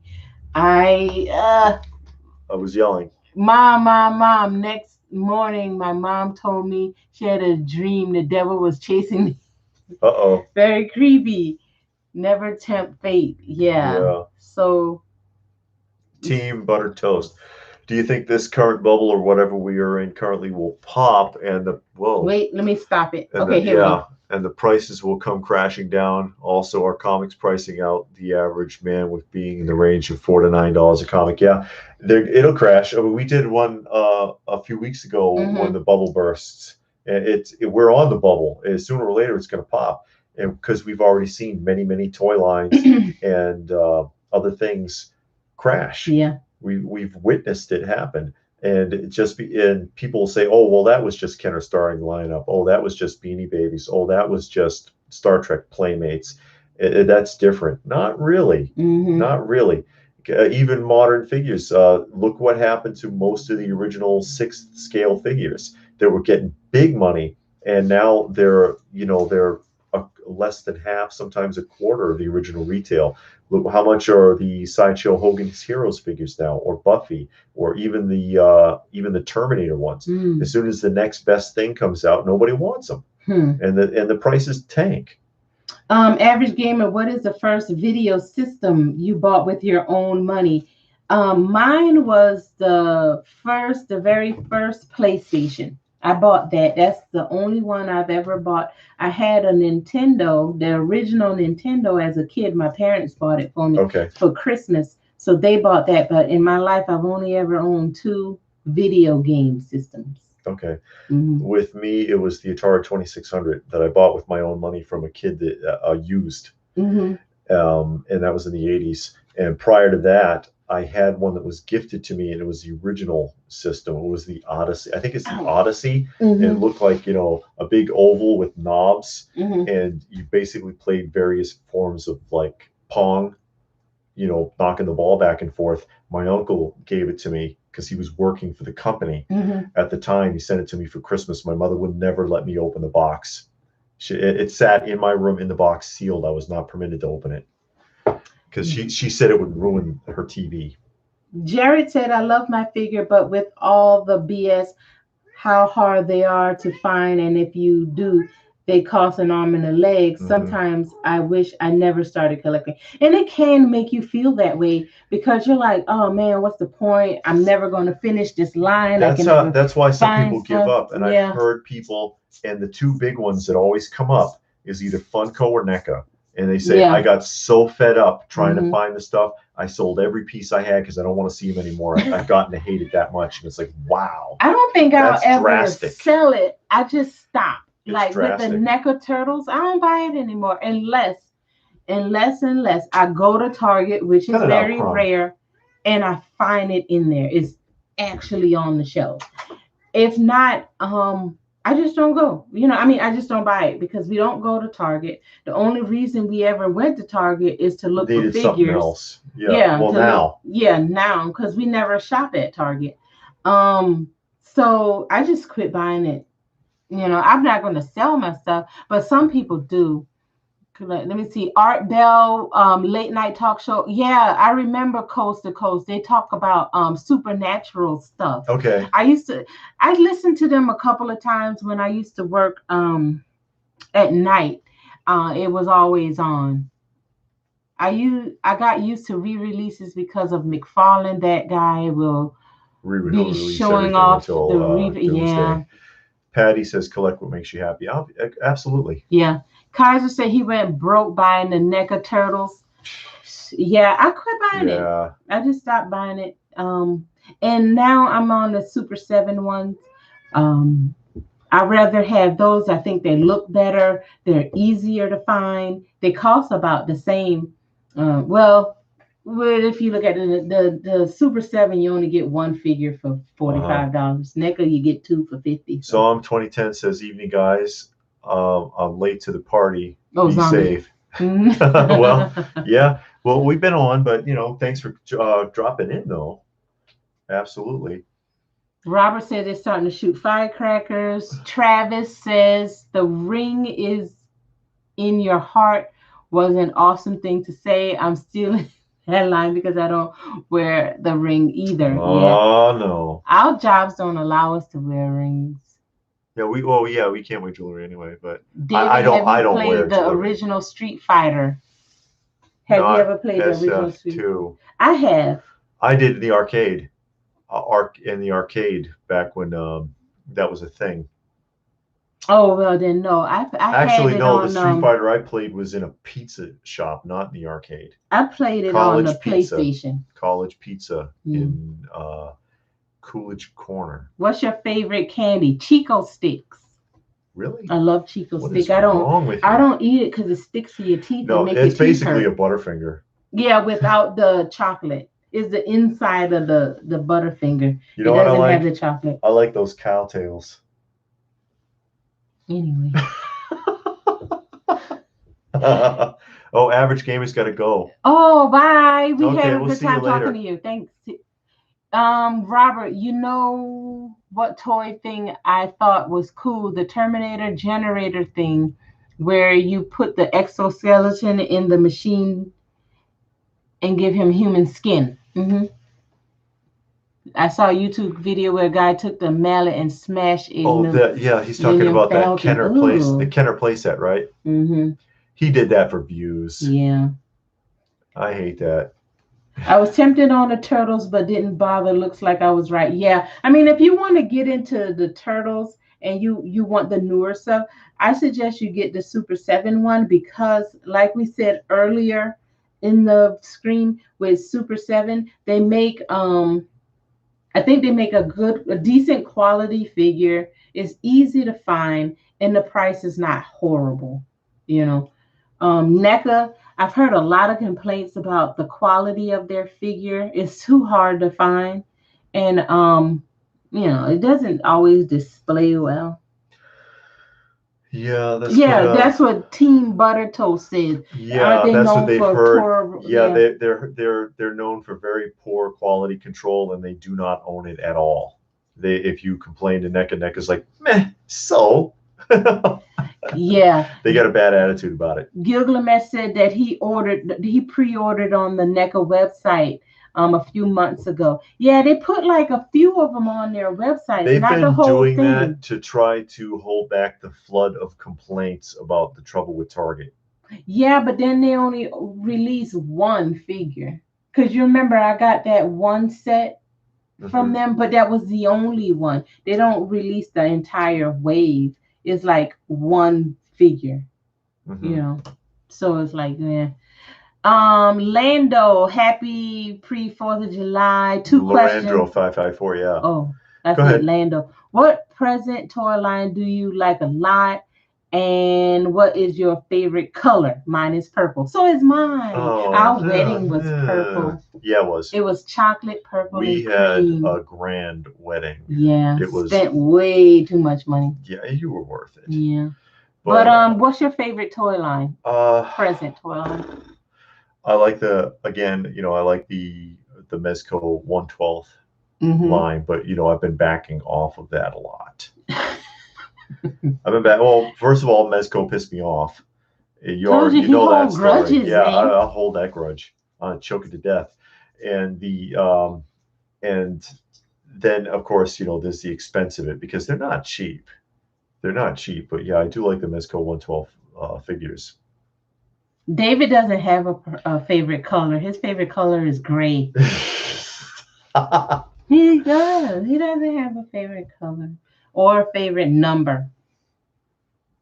Gilgamesh says he'd rather pay shipping than scalper. And I'd rather pay shipping to the manufacturer than going on eBay, and then you have to pay eBay fees and taxes and shipping and the tax has really screwed things up too recently.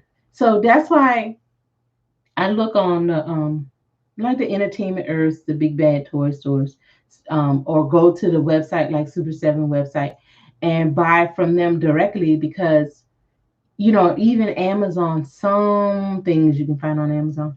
And I'd rather just pay that because at least you'll get it eventually. It might take a while, but eventually you're going to get something. Robert said he got a bootleg comic Turtles that smell like gasoline. Yeah, that's that cheap plastic and paint right there. Don't put them near anything warm. Oh boy. So anyway. Yeah, Jughead lives close to Coolidge Corner. Oh yeah, because he lives in Boston. Yeah, I'm thinking of the right place, right? Next to Brookline. or is that Cleveland Circle? Is it Cleveland Circle that's near Brookline or Coolidge Corner? Because I don't remember, but it was College Pizza. I actually worked there as a teenager. Oh, did you? Yeah, I worked in the pizza place. I worked in 2 pizza places: Fast Eddie's on Commonwealth Avenue and College Pizza. You ever buy a figure and it explodes? No. No. Never had that. It better not happen. As much as that stuff costs. Team Buttered Toast, do you think that we'll ever find a way to combat the scalpers and bots that buy up all the inventory and flip it for crazy prices? The video game market is getting wrecked by that currently. Really? The video game market? Any market where you buy stuff like that. Yeah. Are you going to be able to fight it? No. The only way to fight it is to not buy it. Buying it aftermarket. Yeah. And people aren't going to do it. Yeah. People are not going to stop paying aftermarket prices. Yeah. That's the problem. As long as somebody is willing to turn around and spend a fortune on stuff after it's been released, then as long as there's a market created for it, it's going to continue. Sneakers too, because I've heard that complaint about shoes, and people are going to the store and they can't find the freaking new shoes, and they go to eBay and it's at like 400% or 500% markup. I heard Robert's just a fan. I heard RoboCop figures had caps and would burn kids' hands. Well, those kids are sissies. It's like Thunder Punch He-Man, and it's got the roll cap in his back, and you snap it. I mean, come on, that's part of the experience. Yeah. So yeah, Coolidge Corner is in Brookline. I live on the other side in Michigan. Okay, that makes sense. Combating, and Gilgamesh says combating scalpers is up to us. Absolutely correct. All right. Well, what are we at here? Oh, we're over 3 hours again. Yeah. Well, we've had a good time talking to you guys, and I hope y'all have a good 4th of July. We should probably wrap up because we got something we're supposed to be doing tomorrow too. So we got to go to bed. Yeah. But anyways, we hope that you had a good time. We're glad that you decided to join us. We appreciate it. Yeah. Give us a chance to hear some of your thoughts and see what you have to say. Yeah, I do remember watching the 70s Shazam. It came on right before ISIS, right? On CBS. So thanks for joining us. Who is Crumb closer to? And what about Kitty? David. They don't talk to me at all. That's because I feed them. And all I do is throw them out in the garage. But she puts Crumb in the garage. Kitty is very, very low key. But anyway, again, thanks for joining us, and we'll do it again. Yep. We'll do it again sometime soon, so watch out for that. And we appreciate it. We appreciate you all spending the time with us. Bye. Okay.